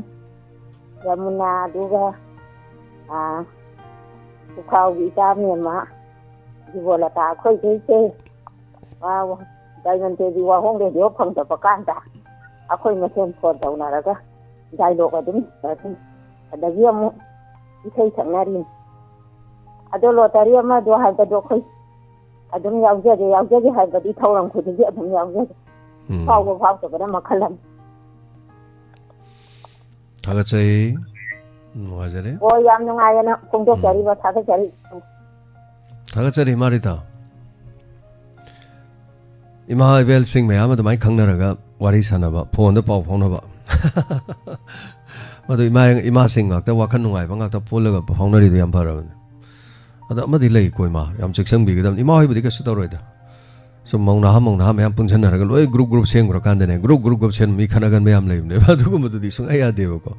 ꯍꯧꯖꯤꯛꯐꯥꯎꯗꯤ ꯑꯩꯈꯣꯏ ꯁꯤꯗ ꯂꯩꯇꯦ ꯊꯣꯛꯇꯦ ꯊꯣꯛꯄ ꯌꯥꯎꯔꯁꯨ ꯋꯥꯈꯜ ꯇꯥꯅꯅꯕ ꯑꯗꯨꯝ ꯆꯠꯂꯤ ꯍꯥꯏꯕ ꯇꯥꯏ ꯌꯥꯝ ꯅꯨꯡꯉꯥꯏꯖꯩ ꯑꯗꯨꯅꯤ ꯑꯩꯈꯣꯏꯒꯤ ꯃꯥꯏꯀꯩꯗꯒꯤ ꯑꯩꯈꯣꯏꯅ ꯁꯤꯟꯖꯕ ꯍꯥꯏꯔꯒꯗꯤ ꯍꯟꯗꯛꯀꯤ ꯅꯤꯉꯣꯜ ꯆꯥꯛꯀꯧꯕꯗ ꯅꯤꯉꯣꯜ ꯈꯨꯗꯤꯡꯃꯛꯅ ꯌꯥꯎꯕꯤꯌꯨ ꯑꯩ ꯁꯦꯜ ꯊꯣꯛꯏ ꯊꯣꯛꯇꯦ ꯍꯥꯏꯕꯒꯤ ꯋꯥꯈꯜ ꯈꯟꯕꯤꯒꯅꯨ ꯑꯩ ꯂꯥꯏꯔꯦ ꯏꯅꯥꯛ ꯈꯨꯜꯂꯤ ꯍꯥꯏꯕꯒꯤ ꯋꯥꯈꯜ ꯊꯥꯗꯣꯛꯄꯤꯌꯨ ꯉꯝꯖꯕ ꯑꯩꯈꯣꯏꯒꯤ ꯃꯥꯏꯀꯩꯗꯒꯤ ꯄꯨꯛꯆꯦꯟ ꯈꯣꯏꯖꯦꯟ ꯍꯥꯏꯇꯥꯔꯦꯀꯣ ꯃꯁꯤꯗꯩꯗ ꯃꯌꯥꯝꯅ ꯑꯩ ꯄꯥꯡꯕ ꯉꯝꯃꯤ ꯉꯝꯗꯦ ꯀꯔꯤꯝ ꯈꯟꯕꯤꯒꯅꯨ ꯄꯥꯡꯕꯩꯁꯦ ꯁꯤꯗꯩꯗ ꯂꯨꯄꯥ 100 ꯄꯥꯡꯕ ꯁꯨꯝ ꯌꯥꯎꯋꯦ ꯋꯥꯔꯤꯅꯤꯀꯣ ꯑꯗꯣ ꯄꯥꯡꯕꯤꯔꯛꯏꯕꯁꯤꯡꯁꯤꯗ ꯑꯩꯈꯣই ꯁꯣꯏꯗꯅꯃꯛꯀꯤ ꯄꯨꯟꯁꯤꯟꯅꯔꯀꯥꯟꯗ ꯑꯩꯈꯣꯏ ꯑꯗꯨꯝ ꯁꯤꯟꯖꯕꯅꯤ ꯍꯥꯏꯇꯥꯔꯦ ꯑꯗꯨꯅ ꯇꯦꯟꯁꯤꯟꯖꯒꯦ ꯍꯜꯂꯣ ꯃꯤꯡ ꯑꯃꯗꯤ ꯂꯩꯐꯝ ꯍꯥꯏꯕꯤꯌꯨ ꯍꯜꯂꯣ ꯇꯔꯥꯃꯨꯛꯆꯔꯤ ꯃꯤꯡꯒ ꯂꯩꯐꯝ ꯍꯥꯏꯕꯤꯌꯨ ꯐꯣꯟ ꯇꯧꯖꯔꯛꯏꯕ ꯑꯩ ꯑꯔꯣꯝꯗꯒꯤ ꯌꯥꯏꯐꯕꯤ ꯍꯥꯏꯕꯤꯌꯨ ꯀꯔꯤ ꯍꯥꯏꯕꯤꯅꯤꯡꯕ ꯁꯥꯔꯒꯤ ꯊꯧꯔꯝꯗꯨ ꯁꯥꯔ ꯇꯥꯕꯗ ꯌꯥꯝ ꯅꯨꯡꯉꯥꯏꯖꯩ ꯑꯩꯈꯣꯏꯗꯤ ꯁꯥꯔꯒꯤ ꯍꯥꯟꯅ ꯀꯩꯅꯣ ꯇꯧꯔꯝꯕ ꯄ꯭ꯔꯣꯒ꯭ꯔꯥꯝꯗꯨꯗꯒꯤ ꯁꯥꯔꯅ ꯇꯣꯛꯈꯤꯕꯗꯒꯤ ꯁꯥꯔꯁꯦ ꯑꯩꯈꯣꯏꯗꯤ ꯊꯤꯕ ꯐꯪꯉꯔꯣꯏꯗ꯭ꯔꯅ ꯈꯜꯂꯨꯕꯅꯦ ꯑꯗꯣ ꯑꯇꯥꯡꯕ ꯃꯅꯤ ꯑꯃ ꯃꯥꯡꯈꯤꯕ꯭ꯔꯅ ꯈꯜꯂꯨꯕꯅꯦ ꯑꯗꯣ ꯁꯥꯔ ꯉꯁꯤꯗꯤ ꯃꯅꯤꯗꯣ ꯐꯪꯕꯒ ꯆꯞ ꯃꯥꯟꯅꯔꯦ ꯁꯥꯔꯒꯤ ꯈꯣꯟꯖꯦꯜ ꯇꯥꯕꯗꯤ ꯌꯥꯝ ꯅꯨꯡꯉꯥꯏꯖꯩ ꯁꯥꯔꯒꯤ ꯐꯣꯟ ꯄꯥꯏꯖꯗꯕꯅꯤꯅ ꯁꯥꯔ ꯁꯔꯨꯛ ꯌꯥꯕꯗꯤ ꯉꯝꯖꯗ꯭ꯔꯦ ꯁꯥꯔꯒꯤ ꯊꯧꯔꯝꯁꯦ ꯑꯗꯨꯝ ꯍꯧꯕꯗꯤ ꯑꯗꯨꯝ ꯇꯥꯖꯩ ꯁꯥꯔ ꯌꯥꯝ ꯅꯨꯡꯉꯥꯏꯖꯩ ꯁꯥꯔ ꯑꯗꯨ ꯁꯥꯔ ꯀꯣꯏꯅ ꯆꯠꯂꯤ ꯁꯦꯛꯈꯟꯕꯒꯤ ꯄ꯭ꯔꯣꯒ꯭ꯔꯥꯝꯒ ꯍꯥꯏꯕꯗꯣ ꯁꯥꯔ ꯆꯠꯂꯗꯤ ꯁꯥꯔ ꯑꯩꯈꯣꯏ ꯑꯔꯣꯡ ꯅꯃꯥꯏꯈꯣꯡ ꯑꯁꯣꯝꯗꯁꯨ ꯂꯥꯛꯄꯤꯌꯨ ꯁꯥꯔ ꯂꯥꯛꯀꯅꯤ ꯁꯣꯏꯗꯅ ꯂꯥꯛꯀꯅꯤ ꯃꯐꯝ ꯑꯃꯠꯇ ꯂꯦꯝ ꯊꯥꯔꯣꯏ ꯑꯩꯈꯣꯏꯒꯤ ꯔꯦꯗꯤꯑꯣ ꯇꯥꯕꯤꯕ ꯃꯐꯝ ꯍꯦꯛ ꯂꯩꯕꯗꯀꯣ ꯁꯣꯏꯗꯅ ꯂꯥꯛꯀꯗꯣꯏꯅꯤ ꯑꯩꯈꯣꯏꯅ ꯍꯥꯟꯅ ꯁ꯭ꯄꯦꯁꯤꯌꯦꯜꯂꯤ ꯑꯩꯈꯣꯏ ꯂꯥꯎꯊꯣꯛꯆꯔꯛꯀꯅꯦꯕ ꯁꯝꯅ ꯍꯥꯏꯔꯕꯗ ꯑꯩꯈꯣꯏ ꯑꯔꯣꯡ ꯅꯣꯡꯃꯥꯏꯈꯣꯡꯗ ꯂꯥꯛꯀꯅꯤ ꯅꯣꯡꯃꯥꯏꯈꯣꯡꯗ ꯀꯅꯥ ꯂꯩꯒꯦ ꯂꯥꯛꯄ ꯌꯥꯕ ꯃꯤ ꯃꯃꯤꯡ ꯍꯥꯏꯕꯤꯌꯨ ꯅꯨꯃꯤꯠ 2-3 ꯋꯥꯠꯂꯤꯉꯩ ꯂꯥꯎꯊꯣꯛꯆꯒꯅꯤ ꯃꯃꯤꯡ ꯄꯤꯔꯛꯀꯅꯤ ꯃꯃꯤꯡ ꯄꯤꯔꯛꯄꯗꯨꯗ ꯄꯨꯟꯅ ꯁ꯭ꯋꯥꯏꯗ ꯂꯩꯕꯤꯔꯝꯃꯣ ꯑꯩꯈꯣꯏ ꯂꯥꯛꯆꯒꯦ ꯍꯥꯏꯗꯣꯏꯅꯦꯕ ꯑꯩꯈꯣꯏ ꯂꯥꯛꯇꯣꯏꯅꯦꯕ ꯃꯐꯝꯗꯨꯗꯀꯣ ꯑꯗꯨꯒ ꯅꯨꯡꯉꯥꯏꯖꯕꯗꯤ ꯊꯧꯔꯝꯗꯨꯅ ꯑꯩꯈꯣꯏ ꯃꯌꯥꯝ ꯑꯃ ꯑꯩꯈꯣꯏ ꯈꯔ ꯎꯕ ꯐꯪꯒꯗꯣꯏꯅꯦ ꯑꯩꯈꯣꯏ ꯎꯅꯕ ꯍꯥꯏꯇꯥꯔꯦ ꯅꯍꯥꯟꯒꯩ ꯎꯗꯕꯗꯣ ꯎꯕ ꯐꯪꯗꯣꯏꯅꯦꯕ ꯑꯗꯨꯒ ꯊꯧꯔꯝ ꯑꯃꯁꯨ ꯁꯦꯝꯃꯛꯄ ꯅꯝꯁꯨ ꯅꯝꯃꯛꯄ ꯅꯨꯃꯤꯠꯇꯨꯃꯒꯤ ꯍꯥꯏꯇꯥꯔꯦ ꯑꯗꯨꯅ ꯌꯥꯝꯗ꯭ꯔꯁꯨ ꯊꯥ ꯑꯃꯒꯤ ꯃꯅꯨꯡꯗ ꯑꯃꯨꯛꯈꯛꯇꯪ ꯑꯣꯏꯔꯁꯨ ꯅꯠꯇ꯭ꯔꯒ ꯊꯥ ꯑꯃꯒꯤ ꯑꯍꯧꯕ ꯆꯌꯣꯜ ꯅꯠꯇ꯭ꯔꯒꯅ ꯑꯔꯣꯏꯕ ꯍꯥꯏꯇꯥꯔꯦꯀꯣ ꯑꯗꯨꯅ ꯑꯔꯣꯏꯕ ꯋꯤꯛꯇꯨꯗ ꯊꯥ ꯑꯃꯒꯤ ꯃꯅꯨꯡꯗ ꯑꯅꯤꯔꯛꯀꯨꯝꯕ ꯑꯗꯨꯃꯥꯏꯅ ꯇꯧꯔꯛꯀꯗꯣꯏꯅꯤ ꯑꯗꯨꯅ ꯄꯨꯝꯅꯃꯛꯇꯨ ꯑꯩꯈꯣই ꯃꯌꯥꯝ ꯁꯄꯣꯔꯠ ꯇꯧꯕꯤꯌꯨ ꯑꯗꯨꯒ ꯊꯥꯒꯠꯆꯔꯤ ꯍꯟꯅ ꯊꯦꯡꯛ ꯌꯨ ꯁꯣ ꯃꯆ ꯃꯔꯛꯁꯤꯗ ꯑꯩ ꯕꯔꯊꯗꯦ ꯑꯃꯈꯛꯇꯪ ꯂꯥꯎꯊꯣꯛꯆꯧꯒꯦ ꯉꯁꯤꯒꯤ ꯕꯔꯊꯗꯦ ꯇꯥꯔꯤꯕ ꯗꯥꯏꯃꯟ ꯗꯣꯅꯔꯁꯀꯤꯁꯨ ꯃꯦꯝꯕꯔ ꯑꯣꯏꯔꯤꯕ ꯑꯅꯟꯗꯤ ꯂꯨꯋꯥ many happy returns of the ꯗꯦ ꯅꯨꯡꯉꯥꯏꯔꯕ ꯃꯄꯣꯛ ꯅꯨꯃꯤꯠ ꯂꯥꯛꯄꯗ ꯐꯕ ꯌꯥꯏꯐꯕ ꯑꯣꯏꯔꯁꯅꯨ ꯄꯨꯟꯁꯤ ꯅꯨꯡꯁꯥꯡꯕ ꯑꯣꯏꯔꯁꯅꯨ ꯑꯗꯨꯒ ꯑꯩꯈꯣꯏꯒꯤ ꯆꯦꯅꯦꯜꯁꯤꯗꯁꯨ ꯗꯣꯅꯔ ꯑꯃ ꯑꯣꯏꯕꯤꯕꯗ ꯅꯠꯇꯅ ꯃꯄꯣꯛ ꯅꯨꯃꯤꯠ ꯑꯐꯕ ꯅꯨꯃꯤꯠ ꯑꯁꯤꯅ ꯂꯥꯛꯄꯗ ꯌꯥꯏꯐꯕ ꯑꯣꯏꯔꯁꯅꯨ ꯄꯨꯟꯁꯤ ꯅꯨꯡꯁꯥꯡꯕ ꯅꯥꯗ ꯌꯦꯛꯇꯕ ꯃꯇꯝ ꯆꯨꯞꯄꯗ ꯃꯥꯏ ꯄꯥꯛꯄ ꯑꯐꯕ ꯉꯥꯛꯇ ꯑꯣꯏꯔꯁꯅꯨ ꯅꯥꯗ ꯌꯦꯛꯇꯕ ꯃꯩꯁꯤꯡ ꯅꯨꯡꯁꯤꯠ ꯈꯨꯗꯣꯡꯊꯤꯕꯗꯒꯤ ꯉꯥꯛꯊꯣꯛꯄꯤꯗꯅ ꯃꯄꯨꯅ ꯑꯁꯤꯒꯨꯝꯕ ꯃꯄꯣꯛ ꯅꯨꯃꯤꯠ ꯑꯁꯤ ꯏꯃꯨꯡ ꯃꯅꯨꯡ ꯄꯨꯟꯅ ꯃꯌꯥꯝ ꯄꯨꯟꯅ ꯅꯨꯡꯉꯥꯏꯅ ꯄꯥꯡꯊꯣꯛꯃꯤꯟꯅꯕ ꯑꯣꯏꯔꯁꯅꯨ ꯍꯥꯏꯗꯅ ꯁꯦꯝꯕꯤꯕ ꯃꯄꯨꯒꯤ ꯃꯐꯝꯗ ꯅꯤꯖꯔꯤ many happy returns of the day happy birthday ꯑꯅꯟꯗꯤ ꯂꯨꯋꯥꯡ ꯑꯗꯨꯒ ꯂꯨꯄꯥ 100 ꯑꯃꯁꯨ ꯗꯥꯏꯃꯟ ꯗꯣꯅꯔꯁ ꯑꯗ ꯉꯥꯛꯄꯤꯒꯅꯤ ꯗꯥꯏꯃꯟ ꯑꯩꯈꯣꯏꯒꯤ ꯆꯦꯅꯦꯜ ꯑꯁꯤꯗ ꯈꯨꯗꯣꯜ ꯇꯝꯕꯤꯔꯛꯏ ꯊꯥꯒꯠꯆꯔꯤ ꯑꯗꯨꯒ ꯌꯥꯏꯐꯕꯤꯕꯁꯨ ꯊꯥꯒꯠꯆꯔꯤ ꯀꯣꯜ ꯇꯧꯕꯤꯔꯝꯕ ꯑꯩꯈꯣꯏꯒꯤ ꯑꯔꯣꯡ ꯅꯣꯡꯃꯥꯏꯈꯣꯡ ꯍꯥꯏꯇꯥꯔꯦ ꯑꯔꯣꯡ ꯅꯣꯡꯃꯥꯏꯈꯣꯡꯁꯦ ꯅꯍꯥꯟꯋꯥꯏ ꯀꯣꯜ ꯇꯧꯕ ꯌꯥꯝ ꯌꯥꯎꯔꯝꯃꯦ ꯀꯣꯜꯁꯦ ꯑꯩ ꯑꯔꯣꯡ ꯅꯣꯡꯃꯥꯏꯈꯣꯡꯗꯒꯤꯅꯦꯅ ꯑꯩꯈꯣꯏ ꯏꯆꯟ ꯃꯦꯅꯤꯀꯥ ꯍꯩꯒ꯭ꯔꯨꯖꯝ ꯀꯥꯏꯅ ꯂꯩꯔꯝꯃꯦꯀꯣ ꯃꯌꯥꯝ ꯑꯃ ꯑꯗꯒꯤ ꯑꯇꯩꯁꯨ ꯃꯌꯥꯝ ꯌꯥꯎꯔꯝꯃꯦ ꯑꯩ ꯑꯔꯣꯡ ꯅꯣꯡꯃꯥꯏꯈꯣꯡꯗꯩꯅꯦ ꯑꯔꯣꯡꯗꯩꯅꯦꯅ ꯍꯧꯖꯤꯛꯇꯤ ꯑꯗꯨꯝ ꯇꯥꯈꯤꯗ꯭ꯔꯦ ꯃꯇꯝꯅ ꯑꯗꯨꯝ ꯄꯨꯔꯛꯄꯖꯥꯠꯅꯤ ꯑꯑꯣꯟꯕ ꯍꯣꯡꯕꯁꯤ ꯆꯠꯈꯤ ꯈꯣꯡꯆꯠ ꯑꯃꯈꯛ ꯃꯊꯣꯡ ꯃꯔꯝ ꯈꯪꯗꯕ ꯄꯟꯊꯨꯡꯐꯝ ꯈꯪꯗꯕ ꯑꯗꯨꯒꯤ ꯂꯝꯕꯤꯗꯨꯗ ꯑꯗꯨꯝ ꯆꯠꯈꯤ ꯑꯗꯨꯝ ꯌꯥꯡꯅ ꯑꯗꯨꯝ ꯆꯠꯈꯤ ꯀꯗꯥꯏꯗ ꯆꯠꯂꯤꯅꯣꯅ ꯄꯟꯊꯨꯡꯐꯝ ꯈꯪꯗꯕ ꯑꯃꯝꯕ ꯂꯝꯕꯤ ꯑꯃꯗ ꯃꯥꯔꯒ ꯂꯩꯆꯤꯟꯅ ꯀꯨꯞꯁꯜꯂꯕ ꯑꯀꯨꯠꯄꯁꯨ ꯎꯗꯕ ꯇꯣꯡꯕꯁꯨ ꯎꯗꯕ ꯑꯣꯏꯖꯕꯁꯨ ꯈꯪꯗꯕ ꯃꯐꯝ ꯑꯃꯗ ꯅꯣꯛꯇꯅ ꯍꯔꯥꯎꯗꯨꯅ ꯆꯠꯈꯤ ꯂꯝꯕꯤꯗꯨꯗ ꯑꯗꯨꯃꯛ ꯍꯥꯏꯗꯨꯅ ꯍꯥꯏꯇꯥꯏ ꯃꯇꯝꯗꯨꯗ ꯆꯠꯈꯤ ꯈꯣꯡꯆꯠ ꯑꯗꯣ ꯃꯥꯏꯊꯤꯈꯤ ꯑꯗꯨꯕꯨ ꯈꯣꯡꯆꯠ ꯑꯗꯨꯒꯤ ꯇꯨꯔꯨꯔꯕ ꯃꯇꯨꯡꯗ ꯑꯃꯨꯛ ꯍꯟꯅ ꯏꯃꯥ ꯏꯕꯦꯜꯁꯤꯡ ꯃꯌꯥꯝ ꯏꯆꯦ ꯏꯆꯜ ꯃꯌꯥꯝꯅ ꯈꯨꯠ ꯄꯥꯏꯗꯨꯅ ꯆꯤꯡꯈꯠꯄꯤꯌꯦ ꯑꯃꯨꯛ ꯍꯟꯅ ꯂꯥꯛꯑꯣ ꯍꯥꯏꯗꯅ แต่บางท่าทุกตัวนั้นจัดคราบสีคราบมีโอ้ยสิ่งเดียวอโมนมาเลี้ยมสิดาฮัลเลกลากไปให้บุตรดีโอ้ยทุกตัวมันอดมนะทับกมาตัวบุตรไม่ที่ไปให้บุตรดีการิมทันหนึ่งหันนับกันอดมกี่หัวนับกี่มาข้าพอลอโมกันฮัลเลกไปยัยสิกิบมาโปกายนักคราบทวายเดียมโมนะฮัลเลกไปให้บุตรดีโอ้ยรอยอดมนะทับกมาตัวบุกิดมักทับกตัวไม่ที่บุกิดมักตัวดีทับกตัวอโมกันฮัลเลกไปยัยเบสอดมขับก้าวไปกันโอ้อดมหัวนับอยู่เล็บตัวหัวนับอยู่หัวนับกี่มาให้อดมฟังกันนี่ให้ตาso today I am back. I am on 100 besini matik chagira charoira amogana halai besini lai besini me amgi ko adana lai ni mapok sigi adana sigi bana gi bana tabani na lakani amuk turasu mo hogalakani amuk turasu mo hogalakani thawai ga chang ga khaina dri ba fawa adumak lakani lengdana lehengani mi pung khudemo ki thamoi da kaudana na ba adumak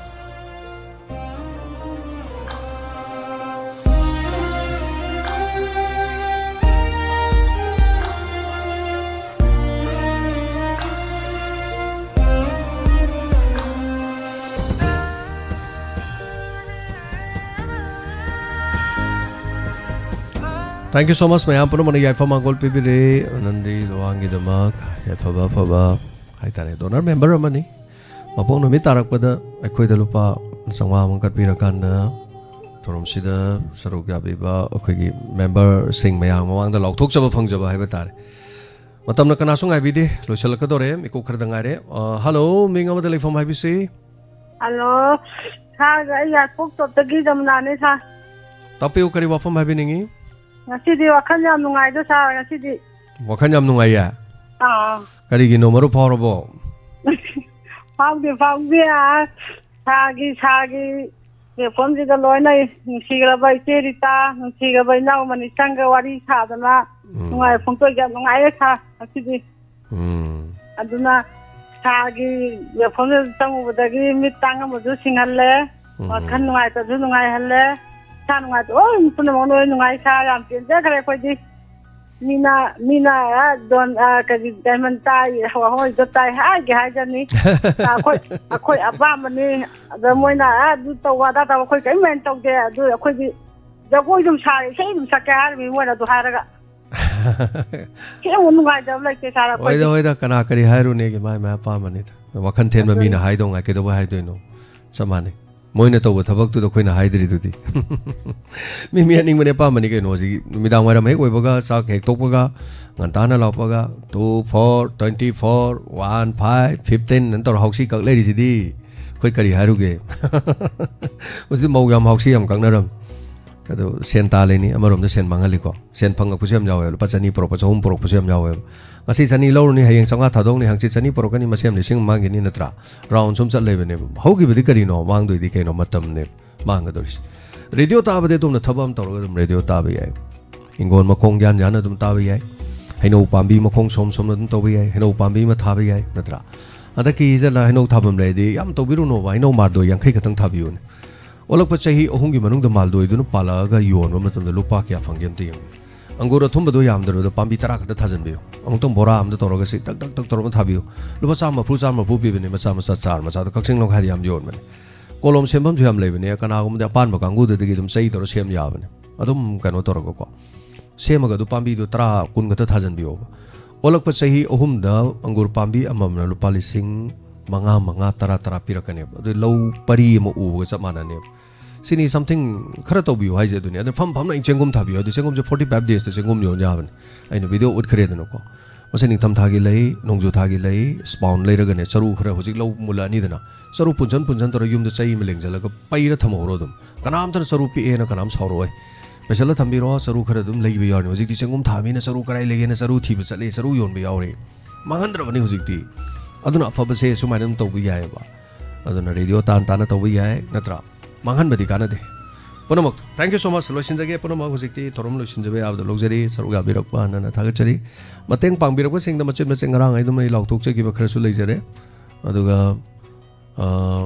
akoi inau gobinna video om de ulam or male classified da nami kharani mamang da classified da ningon sako mamang de yen gani haibadu ngarang dagi yen ba hore gas gari mari lae wat hori ba yom thong sing su gas yaurani haibor male o si kwasi pai gi nungai ba pom le call di am lai ngasi thorum tenjala kan do jik ko aduna ai kwasi pai gi gas lai haibam tang ai fa do saram ning waronda mayam nahan gas lai lakte to ranjita haibor ngani ko ranjita hojik kwasi pai da gas yena na ba gas gari thongba hogre hairi aduna channel sida haibi rakhiba matung ina madugi reaction lae kaim to wabironu ningon chako bogi damak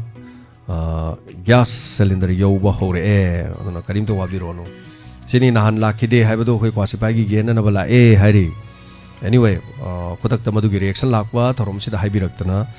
khangan birak padugi damak haitare thagachari na kwasi pai da kano la na hairi aduna mateng pang birak pada hojiki si kata yogre okay Elizabeth na ningon khodong ki tamalo pali sing mahapire mayam khoba hono khobi si ko asam support to birok pase Sophia karbabam na ningol singi khudol sidul pasanga mahapire aduga akhoi inspector tayai gi episode lising amaga satru kina hari priyana lupa sanga mahapire sigi tamto sam nungai jare aduga ngarang gi ai lok tok sagre ko adumai tawdana tawbire atai hapirak pasing am nungai jare aduga ningon gi khodon gi damak akhoi hoji bawde ningon dini pan de leirabani adubu ningon tara haitare ningon tara akhoi thamjare ningon tara sida khoi ma mateng pangminarasi nungai raba thorom amo ohen minarasi mayam khoba khobi dana mapung phane gi hanbiro saruk ningon sing loinamak akoina matamam pithok sarake matam do lokthok sarak pungning waron do lokthok pada pung ahum dagi na pung mari phawada mingira thajan biro haina akoina matam do bizarage adu manung dei san biro message hoina adu dagi akhoi khanga sarni madu da lakpa mayam du dagi draw tawgani mathangi numita hari basna diwali numita akhoi thajan bagi numitu ma nungai raba mai gi kumai numisi da akoina mayam da hajarage aduga thorom pangthok da numit na khoi gobrathon puja haitare ne ko numito ningo chakobi karak haide hianga gi no ma pan madu da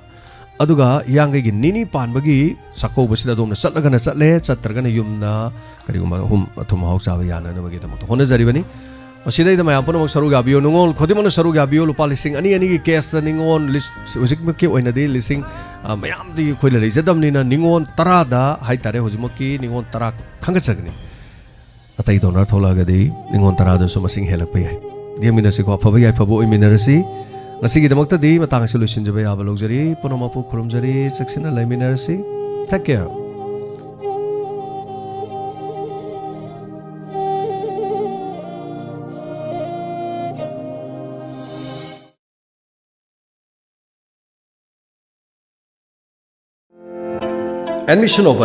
admission open Mata Education Institute Khangabok Bazar Thobal District Manipur Mata Pre-Primary Rhymes Training Institute ki oina Pre-Primary Rhymes ki training haujaragani mafam asde spoken English loina Hindi personality development child psychology rhymes singing and acting art and craft free computer course CCC with certificate presentation program loina well experienced teachers singna takpi thambiri qualification sumnatagi 12 pass amadi aba loina Mata Computer Learning Institute asida CCC course on computer concept 3 months DCA diploma in computer application 6 months DCA module 2 CCC pass students hariba course ngi offer pijari Mata career solution gi oina best coaching institution for defense and SSC join 3 months coaching for constable GD in CAPFS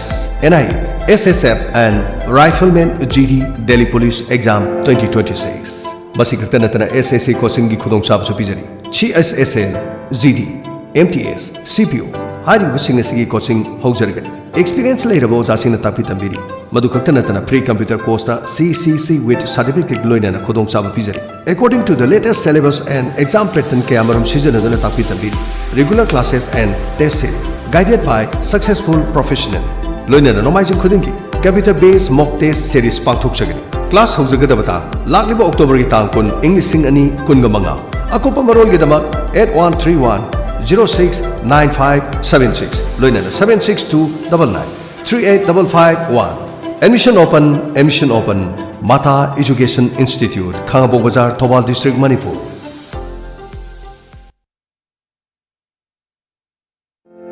Nungairaba Paujel,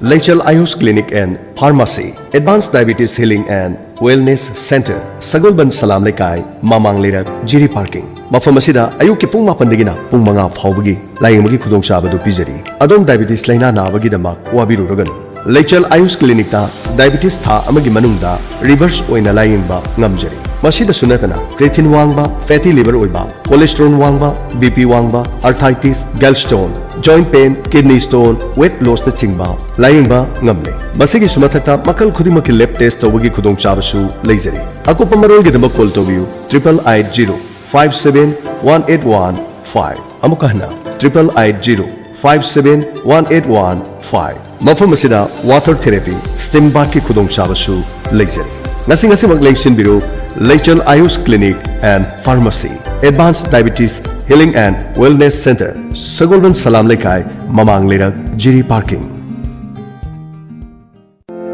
Lengsin Biraksi, Healthcare Physiotherapy Kaksing Sumnang Lekai, Opposite Kaksing Police Station. Mapam masida tha amagi thang se khudingda ayuki pung nipan digina nungthel pung tara nithoi phawda PMR gi OPD hangdukchari. Mafam asida khwang naba, ngaksam mari naba, lengjum mari naba, khu naba, BP stroke torubadegi physiotherapy gi treatment, tang sikpa, gout naba, singli nauri sonthaba amadi, saru sayang gi anaba singidama layengzari. Loinana tha amagi ahanba thangjida mafam asida free OPD gi khudong saba su pizari. Mafam asida khanaraba PMR gi doctor lengbirakuna layenggi khudong saba pizari. Tha amagi ahanba thangjidi free OPD gi khudong saba sisu lobiu. Akopa marol gi damak call tobiu 8413062818. Amukahna 8413062818. Healthcare Physiotherapy Kaksing Sumnang Lekai, Opposite Kaksing Police Station.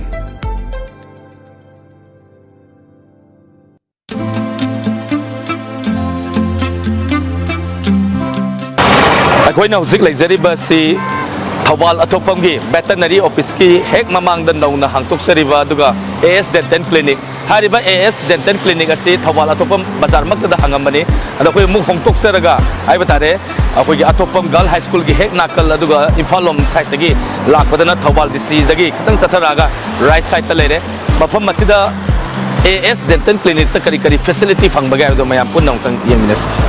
AS Dental Care Amadi Aesthetic Center Durga Puja Festival Galonana offer 20% pizari. Dental ki sarukta root canal treatment haibadi ya tinsaba semba amadi ya menpa crown and bridge ya hapa scanning haibadi ya singtokpa teeth whitening haibadi ya ngokthonba braces phaba ya soba fajadaba sebiba cosmetic ki oina eyelid surgery mithob hapa filler injection haibadi naton simban khadang semba Mai Kuiba, Pisum Thaba, Whole Body Whitening. Hairiba Singh asi AS Dental Care Amadi Aesthetic Center da pangbigani. Hena akupamarong gidaba 9963-320-154 natraga 9233-174-730. Hairiba number Singh asida pau phawiyu. Laying jari, khong naba, singli nauri sonthaba, khutang chikpa naba, BP stroke tawbadagi lon sengna thoktaba, paralysis, sugar wangba, diabetes, arumba hantahanba, unsagi anaba, thyroid leiba, uring mahing amadi, nupigi thagi khongkhap chang naidaba, fingau chatpa, isagi anaba khangdokpa ngambaga loinana, therapy tawbagi khudong chaba su pizari, lamlapna layeng balak piningba isel naw singisu leibagi khudong chaba pizari, mafamna khongjom bazar